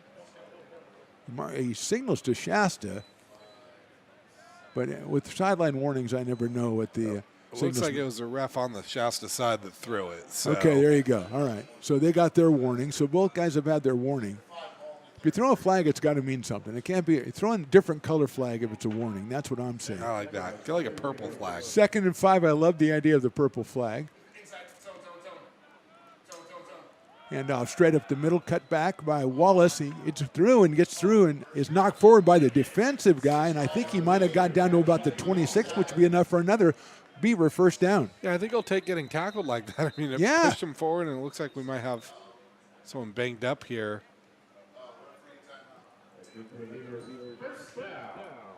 Number 55, it looks like. Yes, and that's Dominic Meningus, who I think you mentioned his name, made a play earlier in the game, so he went off under his own power, so he looks to be okay. And it'll be a first down with the ball on the 20, says 27, we're going to call it 26-yard line. So TQ Wallace, Elias Brown kind of alternating at running back. We've seen a little Akil Sohan today, not a lot for the Grant running back. Another handoff, this time that is Elias Brown left side. He's going to get good pursuit by the Knights, and he's cut out about the 24-yard line and set up a 2nd and 8. And if you look at Brown's carries in this first half, a lot of 5, 7-yard carries, a couple 14-yard carries. This time they only limited him to 1 double-digit carry in this. Feels like kind of 2, 3, 4 yards more like it. So whatever happened in that first half, I mean, the Knights are really kind of zeroing in on this run game with Brown. Well, Wallace has gotten a little bit of the more of the chunk play here in the second half, but yeah, they've shut down Elias a little bit, but he can break one as we've seen a couple of times already this season at any time. 2nd down. Ball in the 24 for the Beavers. Harris will turn. He'll fake the handoff. He still has it. Looks to the corner of the end zone. He's got Baker. Baker makes a fantastic catch. Reaches back over Boone and pulls it in. Big gain. Beavers inside the 5. Call it the 2. No, we've got a flag in the backfield. Hold on. This one may be coming back. A tremendous catch by Baker and a hold again on the Beavers. And that will negate another big play. This is kind of what we saw from the Beavers in these first couple games of the year, and you don't want to make this a habit. I mean, that was a great play there by Baker. Could be setting up a touchdown, but again, now you're backed up behind the sticks, 2nd and long, and kind of backed up outside of field goal range here, Absolutely, back all the way back to the 34-yard line. And that should be, they've got to go down to the 16. So 2nd and 18 on ball in the 34. Baker, a tremendous catch there. And then straight back to passes Harris. It's a short one to Brown. He's got it to 30 at the 25, tripped down to about the 22-yard line. So a nice play by the Beavers to get back within the 6, but it'll still be 3rd and about 8 yards to go. They mark it at the 21. Yeah, and that's going to at least make this a lot more manageable now for the Beavers. 3rd and 5 here coming up. You kind of can dip into your bag of tricks. You can keep the ball on the ground. You can put it in the air here. But most importantly, you're back in field goal range too, and that could make this, made field goal. Worst case scenario, you're sitting here still with a 15-point lead. Yeah, looking like the Knights thought maybe the Beavers are going to go farther downfield, open it up for Brown, who outran his pursuers and turned in a gain down to the 21-yard line. A gain of 13 on that one. 2 to the left for Jed Harris, and we're going to get whistles, and we might get a timeout. Yeah, we're going to get one from the American River College Beavers. So with 6:39 to go in the 3rd quarter from the American River College Stadium, it's the Beavers 22 and the Knights 10. Hi, I'm Monica from Ace Body Shop and Towing. We are a family-oriented business. We've been in business for over 30 years. We are located downtown Lincoln at 333 Lincoln Boulevard in Lincoln, California. We do automotive repair and 24-hour towing. Our phone number is 916-645-2859, or you can find us on the web.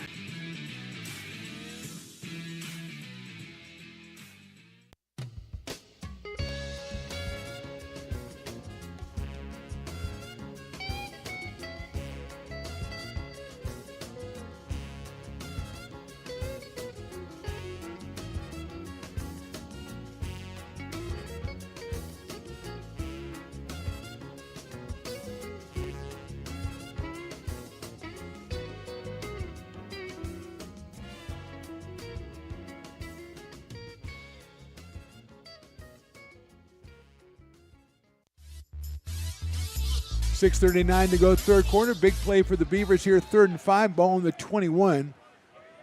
Jed Harris, the quarterback, in the shotgun. He's got 2 to the left. He's looking to the left. He's going to send it all the way to the corner. He's got a man open in the corner, jumps up, the ball knocked away, and we're going to get a flag as the Knights defensive back had to try to recover, ran right into the receiver there, and the Beavers don't get the touchdown. I believe that's Jaden Anderson over there on the left side. He had some separation, Jordan, and they paid the price to the Knights defensive backs. Yeah, and it looks like he was trying to work his way back for that, and when you don't turn your head as a DB, they're going to call that almost 10 times out of 10. So Beavers are going to get a free 1st down here and a little more to work with here. And again, you got to capitalize here if you're AR, getting down into this red zone. You don't want to come up empty-handed. Yeah, ball's going to be marked at the 6-yard line. And a couple of times, Jordan, was still a passing game in progress for the Beavers. A couple of times they've had guys open, and really the timing hasn't been there. The ball not delivered exactly when it should have been, it looks like. Yeah, and we're seeing a little more of that here in the 2nd half, so we'll see. I don't know what's really attributing to that. I know that, it was a little more on the 1st half, and we saw Harris maybe a little dinged up there, so see if there's something to that. 1st down and goal, ball at the 6, turnaround handed straight up the middle. Brown trying to find a hole. He finds one a little bit, then he's pushed back. He might have got down to about the 3-yard line. No, they're going to mark it at about the 5-yard line. I thought he got a couple more yards than that. 2nd down and goal. Yeah, seems like an interesting spot there, and looks like we have Wallace coming in, so we'll see if maybe they're going for a little bit of a change of pace here, maybe go for that speed, try to get Wallace to the outside and see if he can beat somebody and turn it upfield. TQ Wallace comes on for Elias Brown as Harris gets the call. Big series here, obviously, for the Beavers, who's had their 19-point lead cut to 12 here in the 3rd quarter, which has so far been kind of dominated by the Shasta College Knights, but the Beavers can turn that around here as we go under 5:50 to go. 2 to the right, turn around. That's TQ going to try to cut it back. He's hit at the 5. He rolls it up to the 3, maybe to the 2, and that'll bring up a 3rd down and goal with the ball on the 2-yard line. And now it looks like Brown's coming back in. This is the type of guy, hey, when you have someone that averages 6 yards a carry and you only need 2 or 3, you might as well give it to him here. Yeah, Wallace is kind of the shifty guy, and he did make a couple of moves. I think the ball marked between the 2 and 3 yard line, but that was a nice move, even though he's not a power runner, to get it inside the 3 yard line. It looks like Sohan is in too, so maybe a little bit of that stacked offense. Got that full backfield there. We've seen turn around. They're going to fake the handoff. It's a bootlegger on the right side, and Harris is going to score.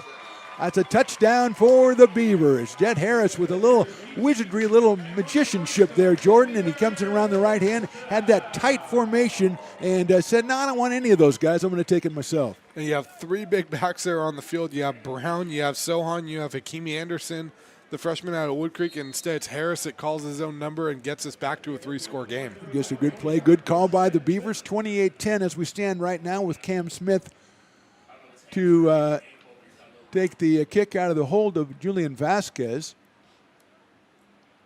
the quarterback out of Folsom, and he's going to run it right back up the middle, and he is in there, but we're going to have a flag on the play. We might have ourselves. Vasquez just took the snap and went straight up the middle. I think he crossed the goal line. The flag was dropped on the side here. Let's see what the call is.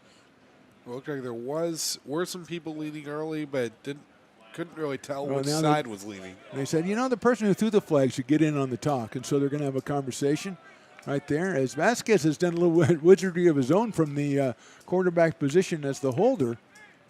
Offsides on the Knights. That's going to be declined, and it's a 2-point conversion for the Beavers, and they are up 30-10. And we saw it earlier, Jordan. They set up in that kind of crazy formation for the PAT. The first time the Knights didn't adjust, so Vasquez threw the pass, and Correa got in there for the touchdown or for the 2-point conversion. This time, they didn't spread it out. He just decided to go straight up the middle. And I think because they have that strange little formation to where, you can go for 2 out of there, I think that kind of prompts teams to think, hey, if they just come out in the normal kicking thing, they're not going to go for it. Yeah. So good little move by them there. And, again, the Beavers executing now up to a 20-point lead. You're 1 point shy, your most points scored, or second most points scored all year. So got to be feeling good if you're AR, the way that offense executed, the way Harris kind of bounced back from that interception and a few mistimed throws. Yeah, as you said, we're going to see Beavers have to step up after they gave up the interception and the touchdown for the Knights, and they did step up. They came back and they took it the entire way. They had some help with a penalty in the couple of pass interference penalties, but they came through with Harris with the bootleg around the right side for the 3-yard touchdown run, making it 30-10. And what's important, too, is that holding call, too, that negated the big play. Yeah. We've seen so many times that just derails a drive for the Beavers, and they end up punting or turning it over there. So the fact that they actually turned that into points, but not only points, but a touchdown, I mean, that's got to feel good if you're Coach O and company. Here's Cam Smith. He sends it down. Riccio, number 23, has it at the 20. He's going to try to cut it back. Actually, that's number 83, and he is hit at the 20-yard line.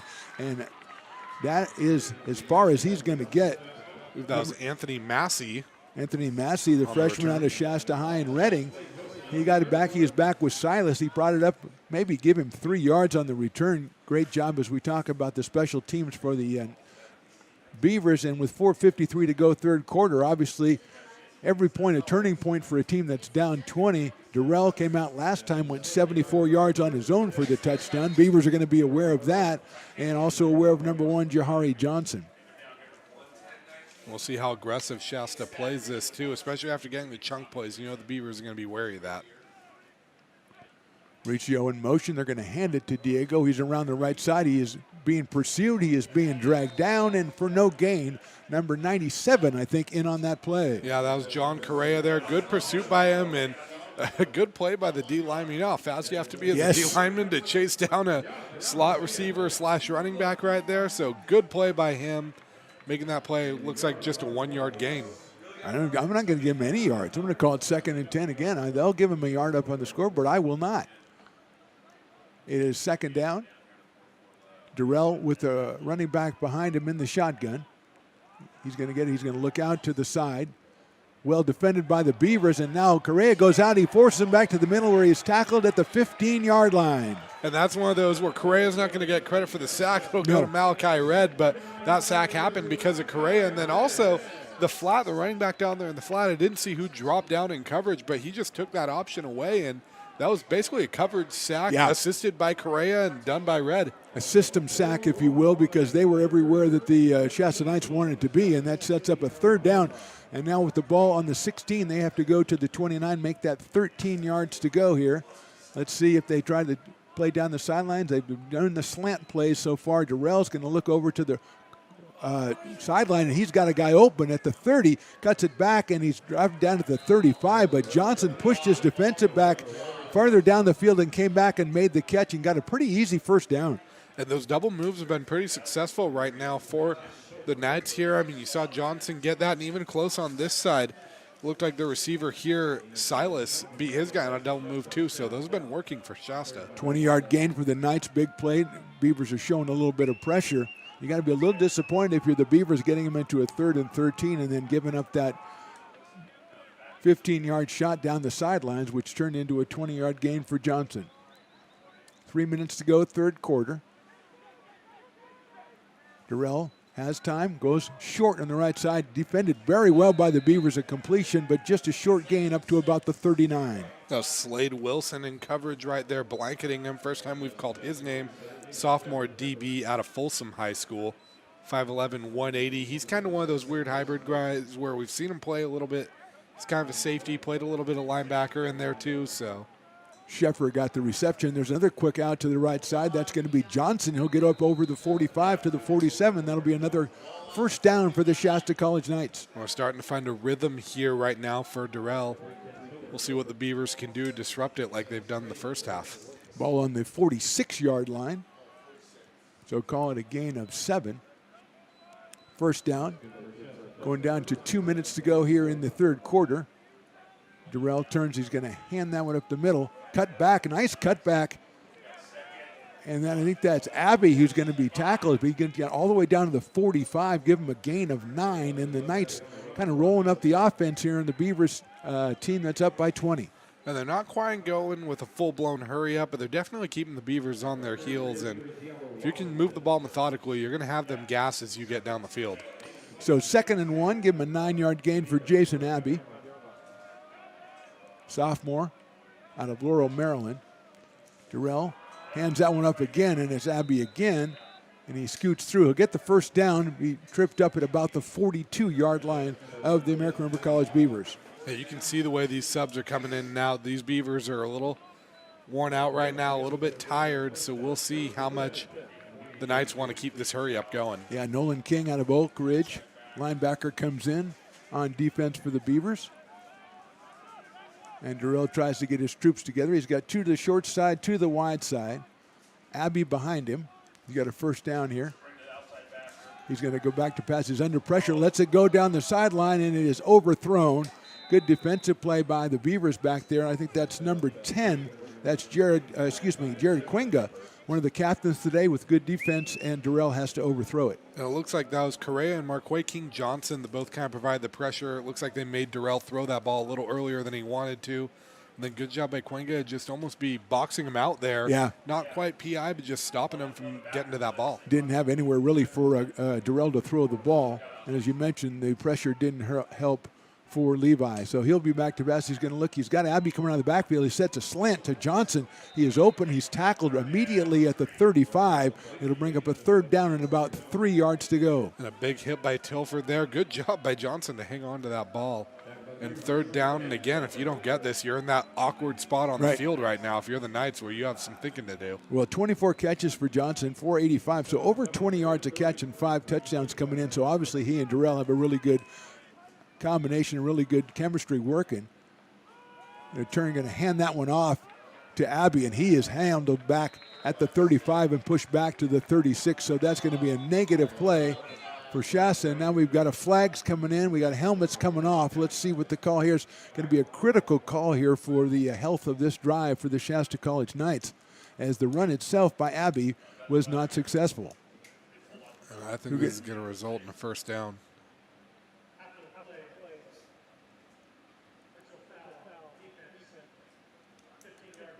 personal foul on the defense. So maybe temper got the best of him there, but after the big play, negated by the personal foul, they'll march it all the way down to the 20-yard line. It'll be first down with 23 seconds to go.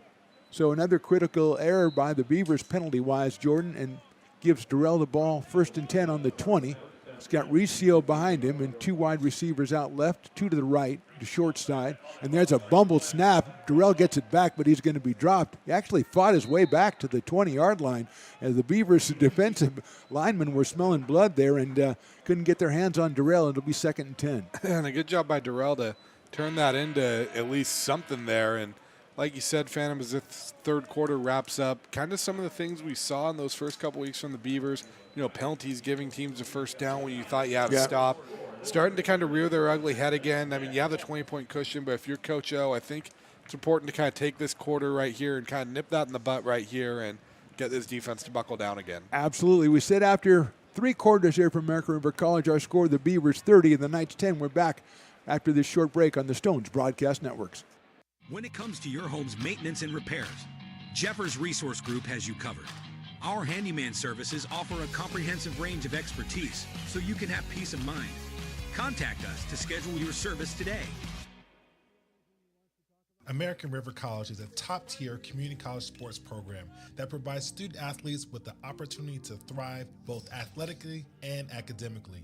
ARC Athletics is currently ranked 5th in the state and 2nd in Northern California. With over 19 sports programs, our athletes compete with the region's best athletes. Our diverse and dedicated coaching staff helps athletes develop the skills necessary to compete at the next level. Start your community college athletics journey with us. American River College, Sacramento's best athletic program. Go Beavers. Fourth quarter about to start. Knights first down at the 20-yard line. Let's quickly go down to Stones McCoy on the sidelines. Sideline Stones, what do you got for us? I want to talk to you guys about how fired up the defense is right now on the ARC sideline. They are so behind this team right now. They are willing the offense to get going here. So defense down here is fired up. The ARC sideline's fired up. We're fired up. And there goes Durrell as he gets it on. That might be a late hit called, and it is going to be a late hit out of bounds called on the Beavers. They had Durrell forced out of bounds, and the push came after he was obviously out of bounds, and another personal foul coming up for ARC. Yeah, another senseless mistake, and I know as a defensive guy, especially having played defense during my short football career. Yes, okay. You smell blood in the water sometimes, and it's hard to rear back, but you got to, especially in a drive like this. Yeah, this isn't high school anymore. You have to kind of be a little bit more responsible. You had a good play defensively. As Stone said, the defense is really fired up. Obviously, they're fired up out there, but you can't make careless mistakes. Even if you want to just say, "Oh, we were too exuberant." Well, you can't really do that. You're giving a good offense more than one chance, and you really can't do that with Durrell. Yeah, eventually he's going to make you pay every time. Absolutely. So 14:40 to go. Durrell with a first down, the ball at the 8-yard line, so first and goal at the 8. Motion coming, he's back to pass, he's under pressure, throws it for the corner, and that pass is complete to Johnson for the touchdown. Great throw there by Durrell. I mean, he had John Correa barreling down on him. He ate the big hit and just delivered a perfect strike to Johnson, and these Knights won't go away just yet. 2-score game early in the fourth quarter. Still a lot of football left to be played. Yeah, and you see why Johnson is so special, working that outside one-on-one, and he just bewildered the defensive back who got behind him. And as you said, Durrell drops it on him perfectly for the touchdown. So 30-16, and it is Travis Ross, number 36, out of Susanville, California. He has a field goal to his credit. He also has an extra point, and he has no good. That one is wide left. So Ross misses that one to the left, keeps it at a 14-point cushion for the Beavers, 30-16. And Jordan, we talk about this all the time. They did it earlier when the Knights closed it to 22-10. They came out, they had a great drive, and that's definitely what you're looking for right now if you're Coach O. Yeah, right here too. 14:28 left in the game. The way you've been running the football, methodically, big plays. It seems a little early to call something a put-away drive here, but if you can chew enough time off the clock too and push this back up to a 3-score game, it feels like with just what's left in the game, it might just be too much for Shasta to overcome. Yeah, and time may be more important than points to your point, Jordan, on that one. When you have the 14-point lead, but you have a team that has a lot of firepower. You have a really good quarterback, a strong arm. You got a Johnson who seems like he can get open whenever he wants to. Beavers have been victimized by that in the past. So you definitely want to go ahead and keep the ball for a while here as we give the ball back to the Beavers, going from our right to our left. Ross will do the kicking. And one quick update we got from Stones, he wraps up down there. Amiga is going to be out for the game, and Diallo Washington dealing with cramps right now too, so we'll see how that affects the defense moving forward. Yeah, for the we've Beavers. talked about Washington. He's the one guy you really want to have in there, and Amiga missing the rest of the game. Not a surprise. Good to see he walked off under his own power. Here is Ross with the kickoff. We thank Stones for that info. And that one is an onside kick almost, handled by the Beavers. Nicely done by number 32. That's Zaire Fortune, who was on the kickoff team, Jordan, and it was in the right place at the right time. I thought it was a shank, but I think it probably was an onside kick. I think it definitely was, and I think they were trying to get that like little bounce Yeah. where it almost becomes like a rugby-style jump ball. And Fortune, I don't think he thought he'd be handling the ball No. today, but Big now play, if you're though. the Beavers, Yeah. you're getting the ball in plus territory to start. And I think if you're the Knights, almost a little bit of a blessing in disguise, knowing, hey, we didn't get this ball. And Yeah. if they put points up, they can't eat that much clock if they only have half the field to work with. Number 11, Xavier Porter, is in. I don't see Jaden Anderson. Victor Noble split out wide right along with Amari Baker. And the Beavers with the ball on the 48-yard line. Turn around, they hand it off to Elias Brown. He cuts through the 45, down to the 43, maybe to the 42. Good first down play for ARC. Yeah, and that's the Elias Brown we saw in that first half, a little 7-yard carry, breaking a couple tackles, taking some defenders with him, and I think you're taking your sweet time snapping this football right now if you're AR. Absolutely. Ball on the 42, so it'll be second down and about 4 yards to go here for the Beavers. Brown with another good running day, came in with 850 yards, I believe, on the season. And he has run the ball very effectively for the Beavers here in this one this afternoon. There goes Brown again. He's trying to get the first down, but he's hit and driven back. Let's see what give him for forward progress. And the Knights think they might have a turnover. Let's see. I thought that forward progress was stopped here, and the ball was going to be inside the 40. And it will be marked on the 39. It'll be third down and 1 for the Beavers. That was kind of a strange one, too, because the ref looked like he was trying to get order from the Shasta side, but he was pointing his hand out that way, so it almost looked like he was pointing for a turnover. Yeah, he was getting a lot of stuff coming from Shasta. Tight formation for the Beavers. They need a yard. Turn around and hand it off to Brown. Or that's Sohan, I believe, who got through, and I believe Akil got far enough where they mark it. That will be a first down for the Beavers, a big first down right there on a short carry by Akil Sohan. Yeah, Sohan, the flying beaver right there, just diving over the pile right there for that first down. So many different backs they can turn to out of that formation. Kind of the first time we've really seen it this year, too. Yeah, Sohan stays on the field along with Correa. Comes on, Elias Brown comes off. Also, A.J. Fast comes off. So 12:40 to go in this one. Beavers with a first down at the 38-yard line. You got two wide receivers and Correa over here to the left side. Harris will hand it up to Sohan. He's got a little bit of room, gets across the 35, down to the 33, maybe the 32, call it the 33, so a good first down carry for ARC. And that looked like a little bit of an RPO. The way these receivers were stacked right here, it looks like the first option was maybe to see if there was a screen play there with two blockers in front for Correa. Instead, Sohan turns it into a nice little 5-yard gain. Call it the 34-yard line, so a 4-yard gain. Second and 6 to go. This time just 2 out to the left side for the Beavers. That's going to be another handoff to Brown. He's going to try to work in Sohan, trying to get his way across the 30. He's trying to get close to that first down. I don't think he got there. I think they're going to mark that at the 29, which will bring a third down and 1 yard to go. I think if you're Coach O right now, you're just fine if they're taking all 3 downs to get this first down, because like you say, the clock is more important at this point than the points. Yeah, and I think at this point it's a 4-down situation because that field goal is going to be about 45, 47 yards at this point if you don't get this yard. And so I think you just go ahead and go after it again. And they've got Brown out there. Let's see if they go with that tight formation. They show it. Quick hand up. The fullback is Brown. He'll get in there to the 36 or 26 to the 25 and drag himself all the way down inside the 25 to the 24. And that's, you got the E-train on the tracks right there. That's not the fast E-train. That's the strong E-train. Yeah, that's one of those freight trains right there. Carrying that you get stuck behind at the light for a good 5 minutes. A good talk to me mile-long about one. that. Oh, geez. Why'd you have to bring that up? First down ball. I on like the 24. ruining your day. You definitely did. 10:50 to go in this one. Beavers up 30-16. And they've got 2 out to the left side.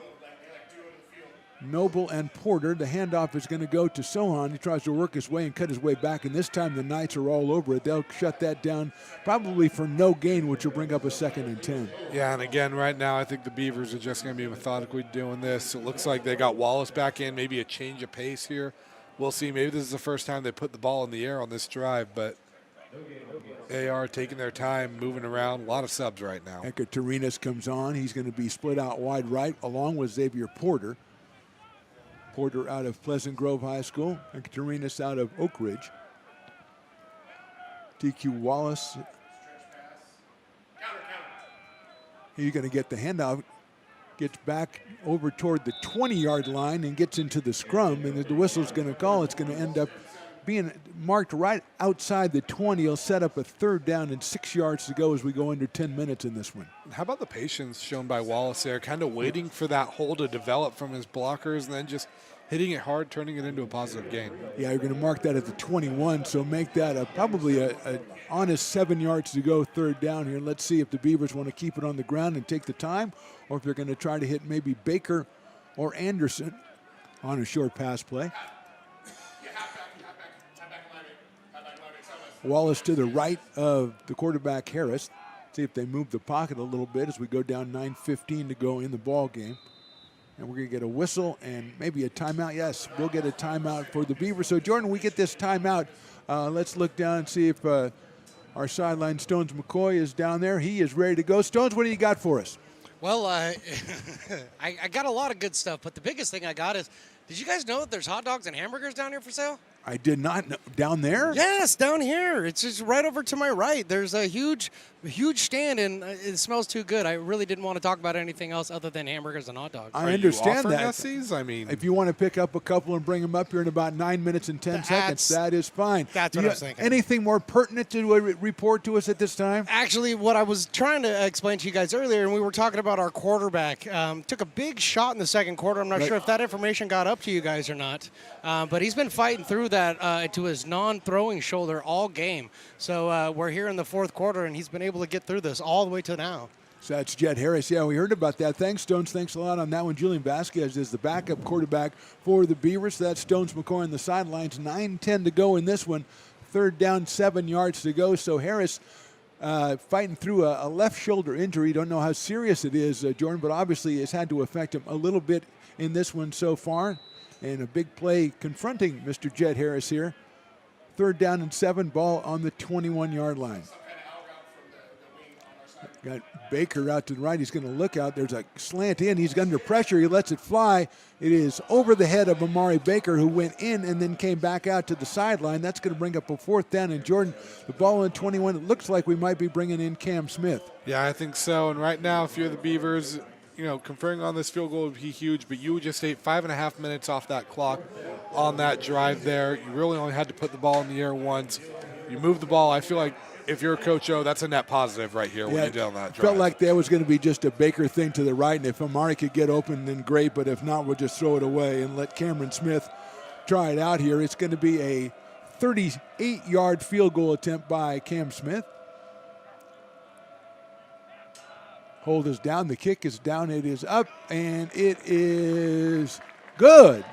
Cam Smith drills it through and brings it to a 3-score game. A big kick right there and 38 yards. You see him on TV, they look easy, but that is no easy feat right there. Big kick from Cam Smith. Yeah, and the kid that we saw kick some of these field goals at Del Oro High School, big kicker for them over the years, doing the same thing here at AR. And like you say, most important thing, brings that back up to a 3-score game with 8:58 to play. And if you're a Shasta, I mean, you don't even know if you're getting the ball 3 more times in this game. So big kick right there for the Beavers. Right, we'll see how Shasta approaches this now with that being not a 2-score game but a 3-score game, whether that necessitates them kind of trying a little bit of urgency here as they're going to receive this kickoff with a little under 9 minutes to go. Smith with a big kick right there. The Beavers keeping the ball on the ground for the most part and relying on that offensive line, which has been kind of the bell cow for them all day, with Brown, with Sohan, and with Wallace running the ball. And so they come out of it with a 38-yard field goal. And as you mentioned, Jordan, a couple of minutes off the clock, which is huge. And they will now be kicking it off to the Knights. And what's important about that too, Phantom, is that kick too because it makes this a 3-score game, it kind of makes time a lot more of a factor for Shasta. And when their offense has been most successful, it's been when they've kept the Beavers guessing between run or pass. Now you're almost forcing their hand of having to put the ball in the air. And this is where you can really thrive is, we saw them force the turnovers when they kind of had to throw, and you're kind of forcing that again to where they need to put the ball in the air a lot more than they put it on the ground. Number 4 is Marion Silas. Number 15, DeAndre Irvin back to receive the kick. Silas, a receiver who's come in with 13 catches, including 7 in the last outing 2 weeks ago. Really has not been much of a factor in the pass game for the Knights so far. Smith gets the foot into it. That's going to go back to inside the 5 for Irvin at the 4. He comes out to the left side. Good pursuit by the Beavers again, and to drop him, and this time right around that 20-yard line. So again, Jordan, that special teams, especially on kickoff pursuit, really, really excellent today. Yeah, the coverage has been great. I think the best starting field position that the Knights have had in this has been their own 32-yard line. And if you're a coach, I think you'll take that over the course of a full game if they're not starting a single drive with more than 65 yards to go. Absolutely. So here we go with Durrell coming out. He has run for a touchdown. He has thrown for a touchdown. And his team facing a 33-16 deficit. He's got Jason Abbey at number 11 out of Laurel, Maryland behind him, the 6'1", 220-pound sophomore. He's got 2 receivers to both sides, to the wide side here. He's going to turn around. He's going to hand it off to Abbey. He is dropped almost in his tracks. He leans forward, gets maybe a yard, maybe 2, but a play with just 2 yards and going to get time off the clock, Jordan. And I think that was Correa that kind of had him wrapped up on the ankles there, and then Garrett Risley that came in and kind of delivered the hit for the tackle. And kind of surprising to see them put the ball on the ground right there. I know it's first down, but with so little time left. Maybe relying on the element of surprise, that not really expecting him to do that. 8:25 and counting, second down. Durrell looks down the right side. He's going to go all the way out there, and nice catch out here. That was Silas, and he makes the catch at about the 31-yard line, which would be right on the money for the time or the yardage they need for a first down.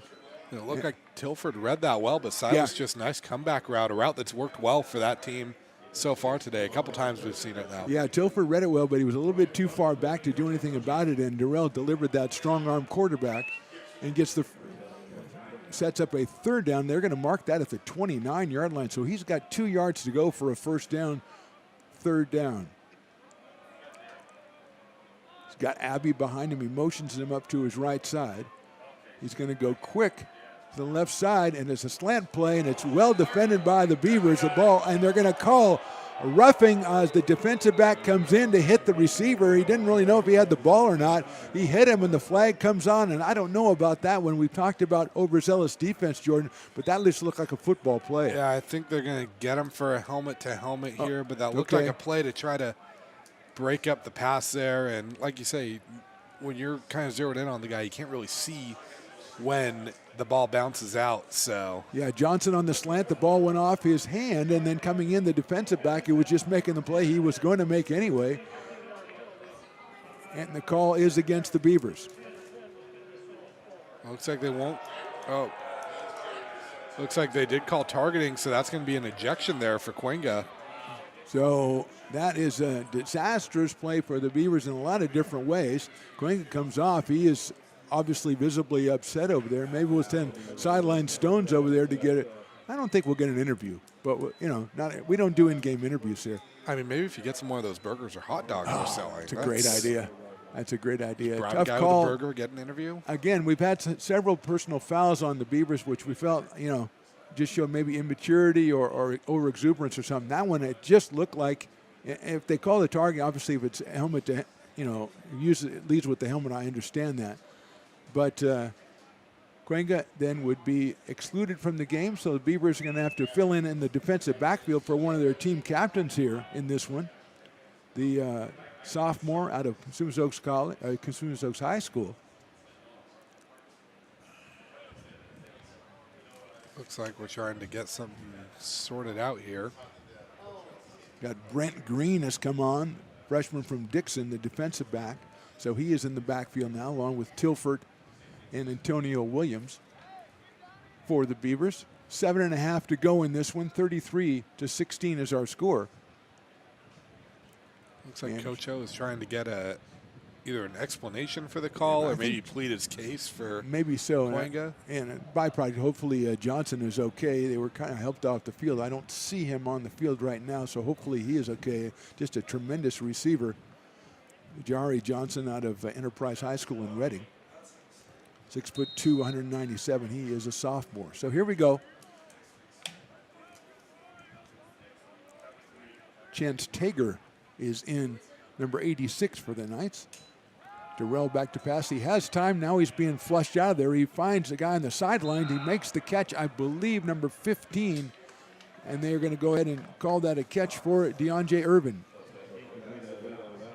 Looks like they're actually calling it incomplete there. Okay, they didn't. Okay. Looked like he came up to mark it, and then they said no, he did not make the play inbound. So good job by the Beavers. Bring up a 2nd and 10, ball on the 44-yard line of the Shasta College Knights. 7:22 to go in this one. Beavers 33, Knights 16.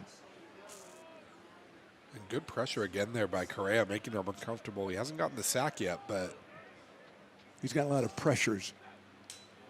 Durrell back to pass. Gets one out to the side. He's got a guy open. That's Johnson. So good to see Johnson back in the game, but the ball was overthrown. Nice defensive back action over there by the Beavers. Will bring up a 3rd down. Yeah, and 3rd and long here. And now at this point, everything's 4-down territory if you're the Knights, and feels like just one stop here is enough to really put the nail in the coffin if you're the Beavers. I think that is number 22, Cade Dutton, out of Folsom High School, the freshman who was on Jahari Johnson there. The ball overthrown from Levi Durrell.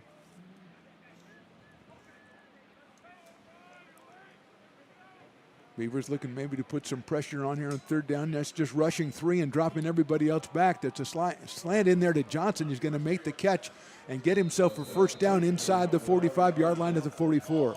Another good play there by Durrell to kind of keep these chains moving. And if you're the Beavers right now, I think this zone defense is a little more of, hey, we'll give you these 10-yard plays.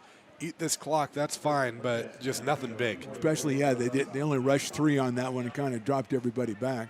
Under 7 to go here now. They're going to hand that one off to Abby. No, Durrell holds on to it. Great pursuit by the Beavers defensive lineman. Will drop him at the 39-yard line. Looks like that was Slade Wilson and number 42 for the Beavers. I believe that is Gavin Malloy. First time we're calling his name today, the freshman out of Oak Ridge. He's made a few big plays for the Beavers this season. Good pursuit there by him. Ball in 39, gain of 5. 2nd down, 5 yards to go. 6:25 to go. And they got whistles right away here as Abby had the handoff. He was dropped. Let's see if there was a timeout called. Well, looks like Coach O's coming out. Yeah, we're going to get a timeout for American River. So with 6:22 to go, we've got a timeout here at American River College Stadium. We'll take a timeout as well. Our score, Beavers 33, Knights 16.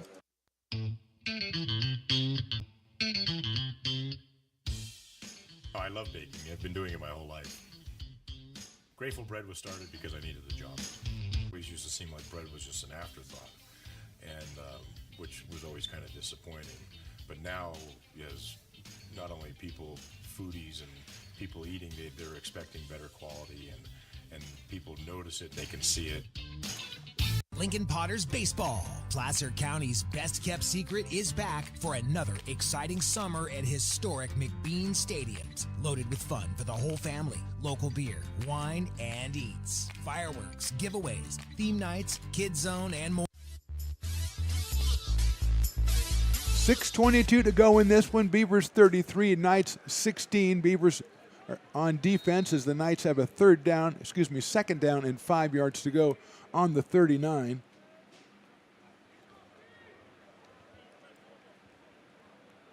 Mark the Phantom Low here. Jordan Georgeson alongside. Riley the engineer working hard today.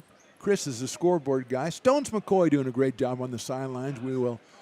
I think we'll probably bring him back for another time after his performance today, as the Knights are going to have a false start penalty. They should have. Let's see. Now the Knights are signaling, wait a minute, they were offsides, which is what I would do in this situation, Jordan.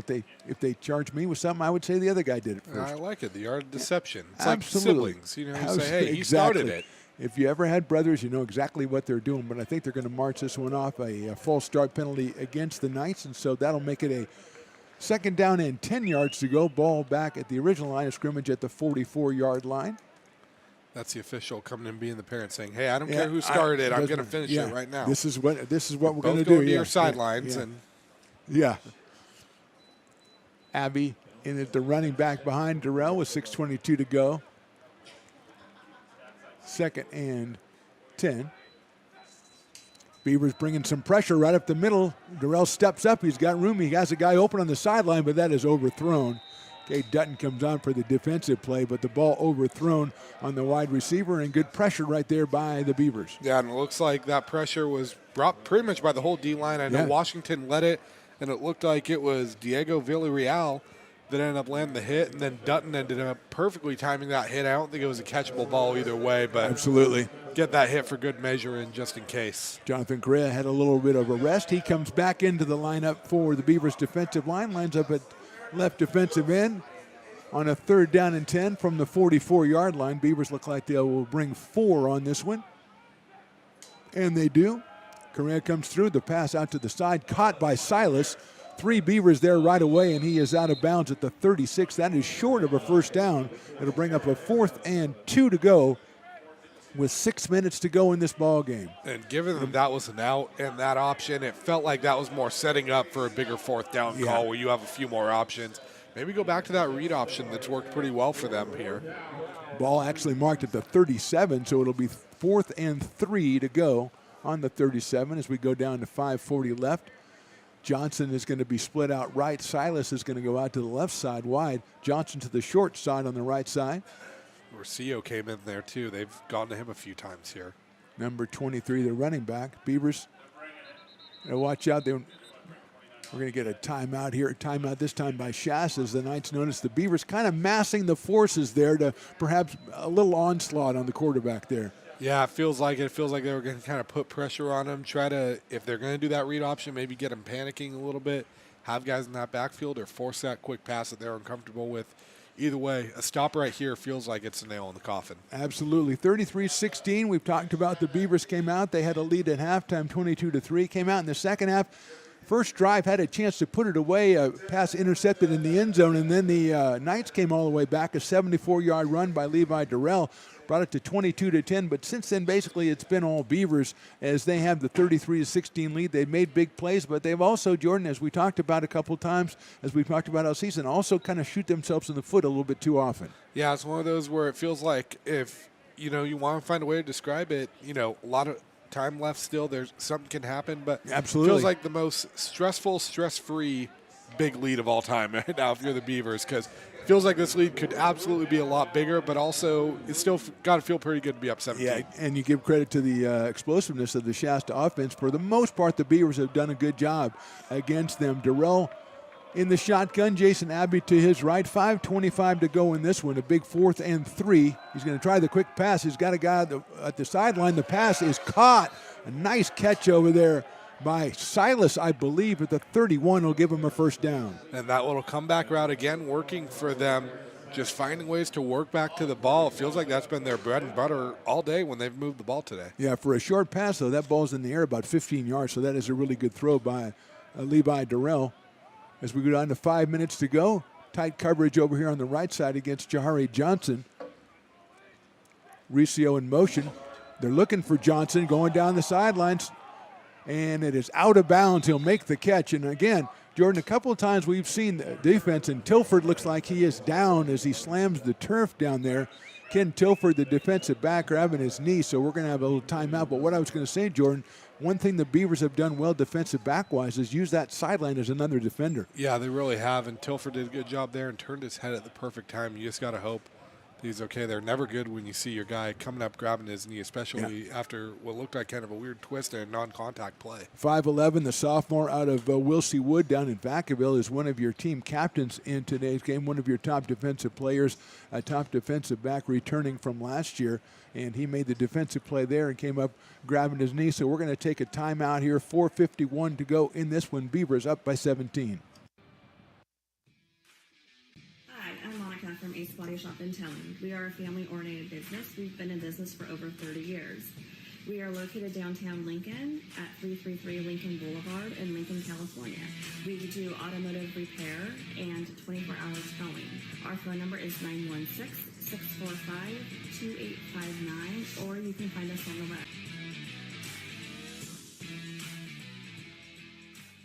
When it comes to your home's maintenance and repairs, Jeffers Resource Group has you covered.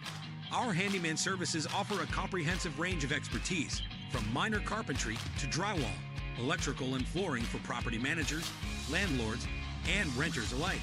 We ensure that every job is completed to the highest standards, so you can have peace of mind.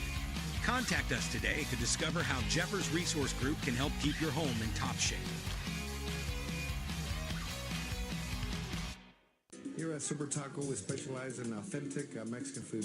One of the reasons we are different from other places is that we make everything from scratch. You get a great value when you come here, large portions and quality food. Our most popular dishes are many different kind of tacos. We have giant burritos, different kinds of enchiladas, and the fajita. If you're ready for real Mexican food, stop in at a Super Taco. We'd love to see you.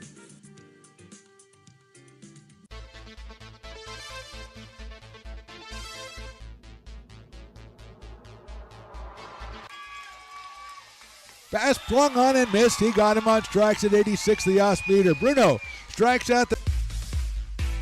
He's going to look that way. Now he's going to duck down the middle. He's got a guy wide open at the 18 kid, and that's Robert Freeman. And Robert's trying to make a couple of moves. He comes back to the 15, comes down to the 10. He gets a block to the 5.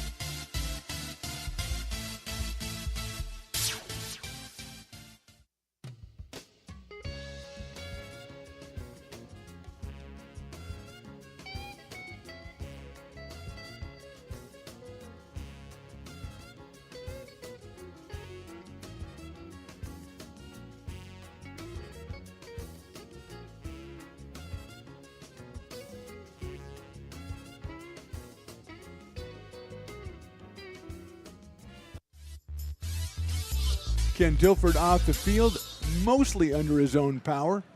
We will wait and see if we can get anything about him. But right now it's second down, ball on the 31-yard line. Going to hand that one off, and that's hit right away. But Abbey breaks out of the first tackle, breaks out of the second tackle, and makes about the best 6-yard run I've seen in a long time, Jordan. Abbey would not be denied on that one. He ate like 2 or 3 hard hits on that. Man. He just wouldn't go down, and now good job by him making this third and a lot more manageable. 3rd and 4, we'll call it, at the 25-yard line. He was hit at the 31 and then hit again at the 27, but the sophomore with the 6-yard gain sets up a 3rd down.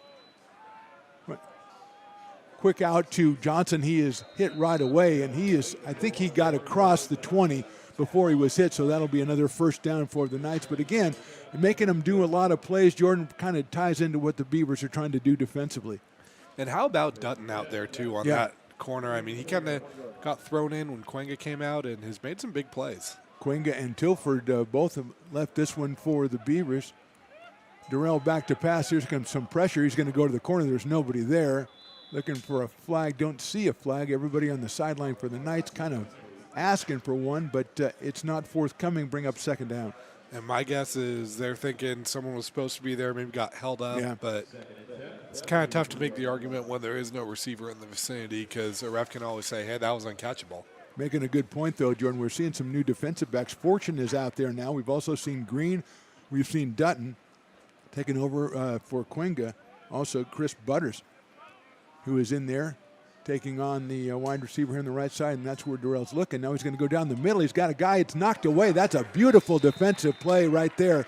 Let's give credit to I think that's number 32. That's Zaire Fortune, I believe, who made that defensive play. It looked like Durrell had a receiver open, and Zaire stuck the hand in there at the last moment. And Fortune, a name we haven't really called all year, and he had that Yes. onside recovery there, now making a big play right there and turning this into a 3rd and long. So kudos to the Beavers backup DBs for stepping up here when they need to. Yeah. 3rd and 10, ball on the 20. Levi Durrell, the quarterback.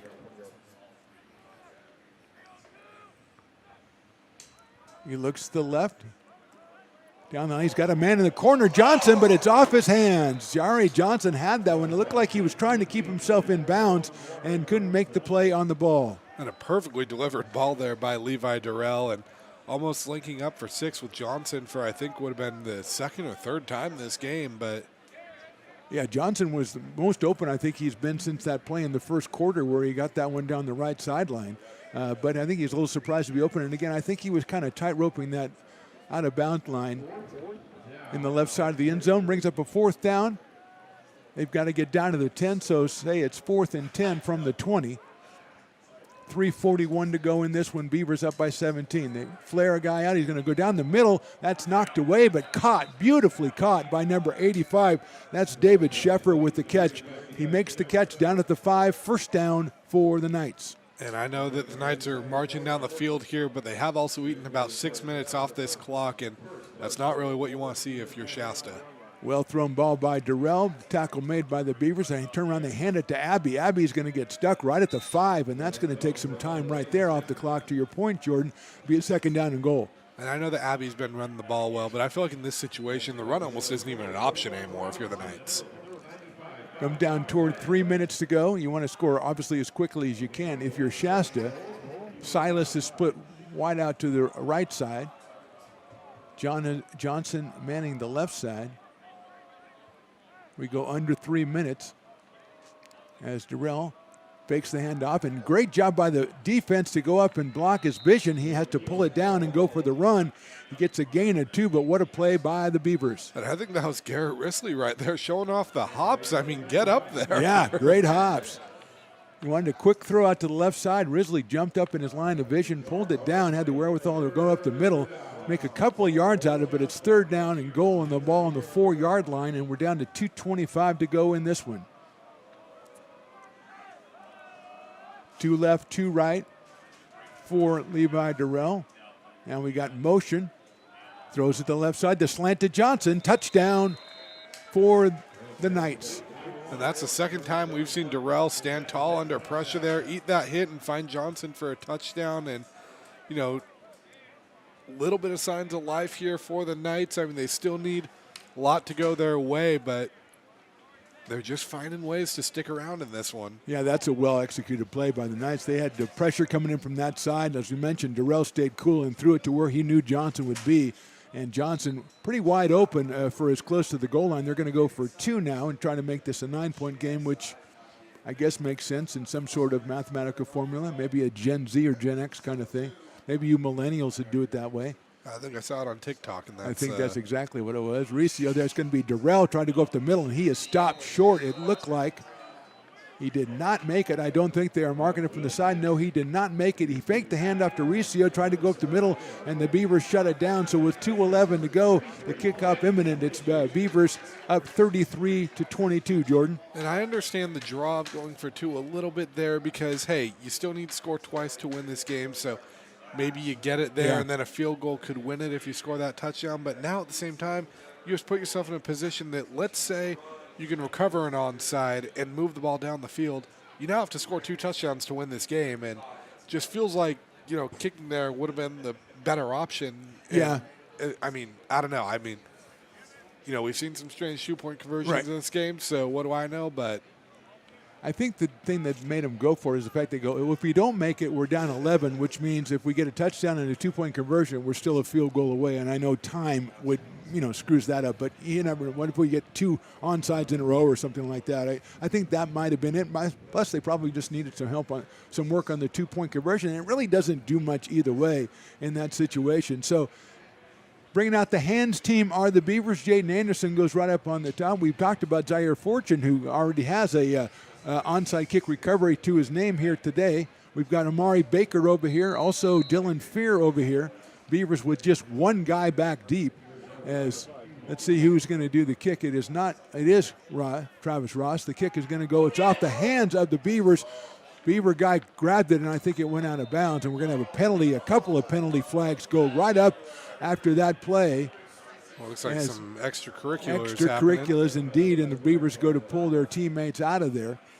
It looked like it was off the Beaver, and then the second Beaver receiver got the ball while it was still in play, was knocked out of bounds, and then the flags started flying. I believe that was Gavin Correa that reeled that one in for I think them. so. And feels like with 15 yards here and an 11-point lead with 2 minutes left, a first down is really all you need if you're the Beavers to put this one on ice. They have 2 timeouts, do the Knights. Let's see what we have as the referee said. We're going to keep the information from people.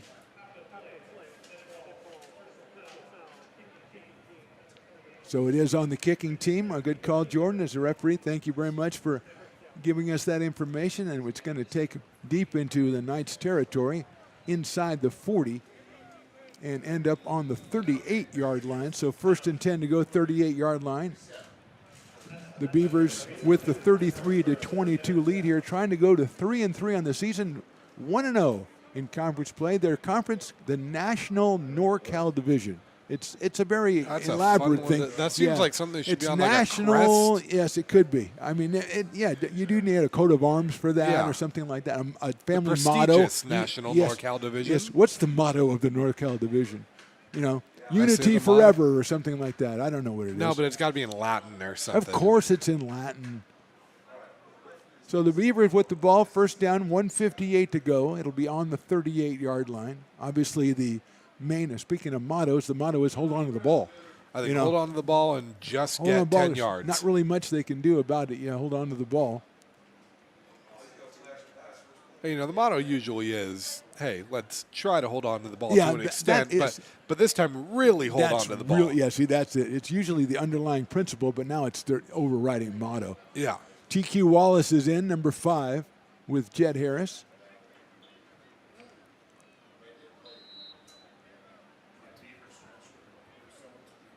Beavers first down, ball on the 38. Turn around, they're going to hand it to TQ. Trying to pick his way through. He does pick his way through. He takes 3 tacklers in, and he might have got that first down. And the Knights are trying to claim that they got the ball, but TQ says, not so fast, sir. And I believe they're going to give him, let's see if it's 10. It might just be a 9-yard gain. No, they're going to give him a 10-yard gain. So they got the first down on first down, Jordan. Yeah, I think you're okay getting a first down there, but you're almost like, hey, could you have taken 2 plays to do that? So the first down basically ices it. But Knights are not using their timeouts, so big run by TQ, and the Beavers are content to let this one run down as far as is legally possible before snapping it again for another first down. Ball now on the 28-yard line. Hand off again to TQ. He picks and chooses his way through. He'll get over the 25 down to about the 23-yard line. So a nice gain of 5. 15 yards on 2 carries for TQ Wallace. And as we go down towards a minute to go in this one, the Beavers will have it sewn up, and they will be going to 3-3 on the season.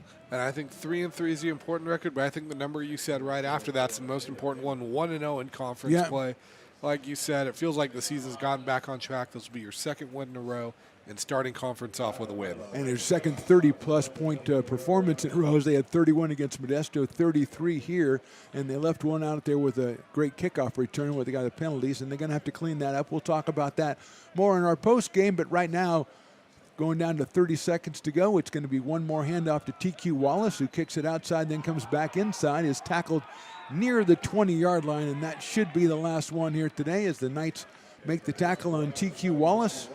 And as we count under 20 seconds to go, Elias Brown comes in for TQ in case there's another snap, but it doesn't seem like it's real necessary as Jed Harris shakes hands with TQ Wallace. We are down to the last 5 seconds, and Jordan, we've got a big win for the American River College Beavers. Our final score, American River College 33, the Shasta College Knights 22. The Beavers even their record at 3-3. We're back with our post game right after this on the Stones Broadcast Networks. When it comes to your home's maintenance and repairs, Jeffers Resource Group has you covered. Our handyman services offer a comprehensive range of expertise so you can have peace of mind. Contact us to schedule your service today. American River College is a top-tier community college sports program that provides student athletes with the opportunity to thrive both athletically and academically. ARC Athletics is currently ranked 5th in the state and 2nd in Northern California. With over 19 sports programs, our athletes compete with the region's best athletes. Our diverse and dedicated coaching staff helps athletes develop the skills necessary to compete at the next level. Start your community college athletics journey with us. American River College, Sacramento's best athletic program. Go Beavers. Hi, I'm Monica from Ace Body Shop and Towing. We are a family-oriented business. We've been in business for over 30 years. We are located downtown Lincoln at 333 Lincoln Boulevard in Lincoln, California. We do automotive repair and 24-hour towing. Our phone number is 916-645-2859, or you can find us on the web. Welcome into the postgame show, sponsored in part by Ace Body and Towing. Welcome back to American River College Stadium. Beavers with a 33-22 win over the Shasta College Knights. Mark the Phantom Low here with you, along with Jordan Georgeson. And Jordan, I think bottom line, we came in here talking about all the things the Beavers needed to do and what they were facing. Bottom line, I think they came out here, and if you overall, I think you give this at least a B, if not a B plus today. Yeah, I say you give it a B. You know, it's one of those, we talked about the things they needed to do, and then the first half they did it. In the fourth quarter they did it. Yeah. It felt like they got away from themselves a little bit in the third quarter, but overall, you know, there were some mistakes, but still you came out here with a double-digit win. Some things you can fix, but I think overall you need to feel pretty good about this if you're a Beaver fan. Absolutely. Jet Harris played a pretty good game out here. He had a real nice game against Modesto, put together a good game here. Just one, misstep, and that was the interception in the end zone to start in the third quarter where he picked up his receiver just a split second too late, it looked like. But I think overall very impressive, and including the bootleg run that he had for the touchdown. Defensively, you came out here, you gave up ultimately 22 points, but I think your defense played very well. Definitely, and, you mentioned Jet Harris, and one thing I think that's important that kind of gets lost in it a little bit because, the offense was sputtering in these first couple games, but Jet Harris wasn't the first string last year. He wasn't even the second string last season. He was, at best, the third string, and he's still a freshman. So, he's learning the ropes here. He's learning this offense, but we saw the flashes. We saw him be able to make plays with his arms, with his legs, make the right read. The timing was right, and then, like you said, Phantom, the defense lights out. I mean, a couple big plays, but there were some where you just needed to tip your hat to the guy on the other side of the field, but they stepped up when they needed to the most, and even that last drive there, I mean, I know they gave up the touchdowns, but the way they played that drive, their pursuit, forcing that long drive, forcing a 6-7 minutes to come off the clock, I mean, I think that's kind of what Coach O was going for. He was like, I don't care if this ends in points. I care more about what you eat off the clock during this. Yeah, last tip of the cap to the offensive line. Played an excellent game. Jordan, we look forward next week on the road against Butte College, one of the top-ranked team in the state. And I think two things that we have to talk about when they take on a team like Butte. Number one is there's still too many penalties, and the penalties are at inopportune times. And number two, I think maybe more importantly, the Beavers lost, at least momentarily, two defensive backs today with Quinga and with Ken Tilfer. Quinga was out for targeting, and Tilfer was out with an injury. We don't like to speculate as far as that. He got off the field and everything, but he looked very ginger doing it. I'm maybe a little bit surprised if he's able to come back next week. So that's something you mentioned, the depth at defensive back, but they're really going to be tested next week. Yeah, another one we forgot about too is Amiga, because that one happened kind of before everything too. Absolutely. So three of them kind of mixing in right there, but like you said, like we talked about, the depth was showing, but it's going to be a whole different beast next week. Butte, the number 2 team in the 3C2A rankings, coming into this week, coming off a 49-14 win. So that's a team that's going to be hungry, and I think if you're the Beavers, the key to that one is you got to go on the road and you got to land a punch early on them, just like you kind of did today. Take advantage of this game early, get out in front, because we've seen When this team plays in front, it feels like they can control the game, but the moment it's tied or they're playing from behind, it feels like they kind of lose themselves a little bit. So find a way to get out in front early and keep yourself. Yeah, as kind of further testimony to that, Beavers really controlled the game today with their running game. Really didn't use the wide receivers all that much. Anderson had a great catch in the corner of the end zone for a touchdown, but for the most part, controlled it with the running game, and that is the key. You get ahead, you control it with the running game. You got Elias Brown, you got TQ Wallace, you got Akil Sohan, so you've got good running backs. Okay, that wraps it up here from American River College Stadium. The Beavers with a big win, even their record at 3-3, go 1-0 in conference. They're on the road next week against Butte. Then we're back here in 2 weeks for a big one against the Sierra College Wolverines. For Mark the Phantom Lowe, Jordan Georgeson, Riley the engineer, Chris the scoreboard operator, his son Logan, and our great guy on the sideline, Stones McCoy, we say thank you for watching. We'll see you next time.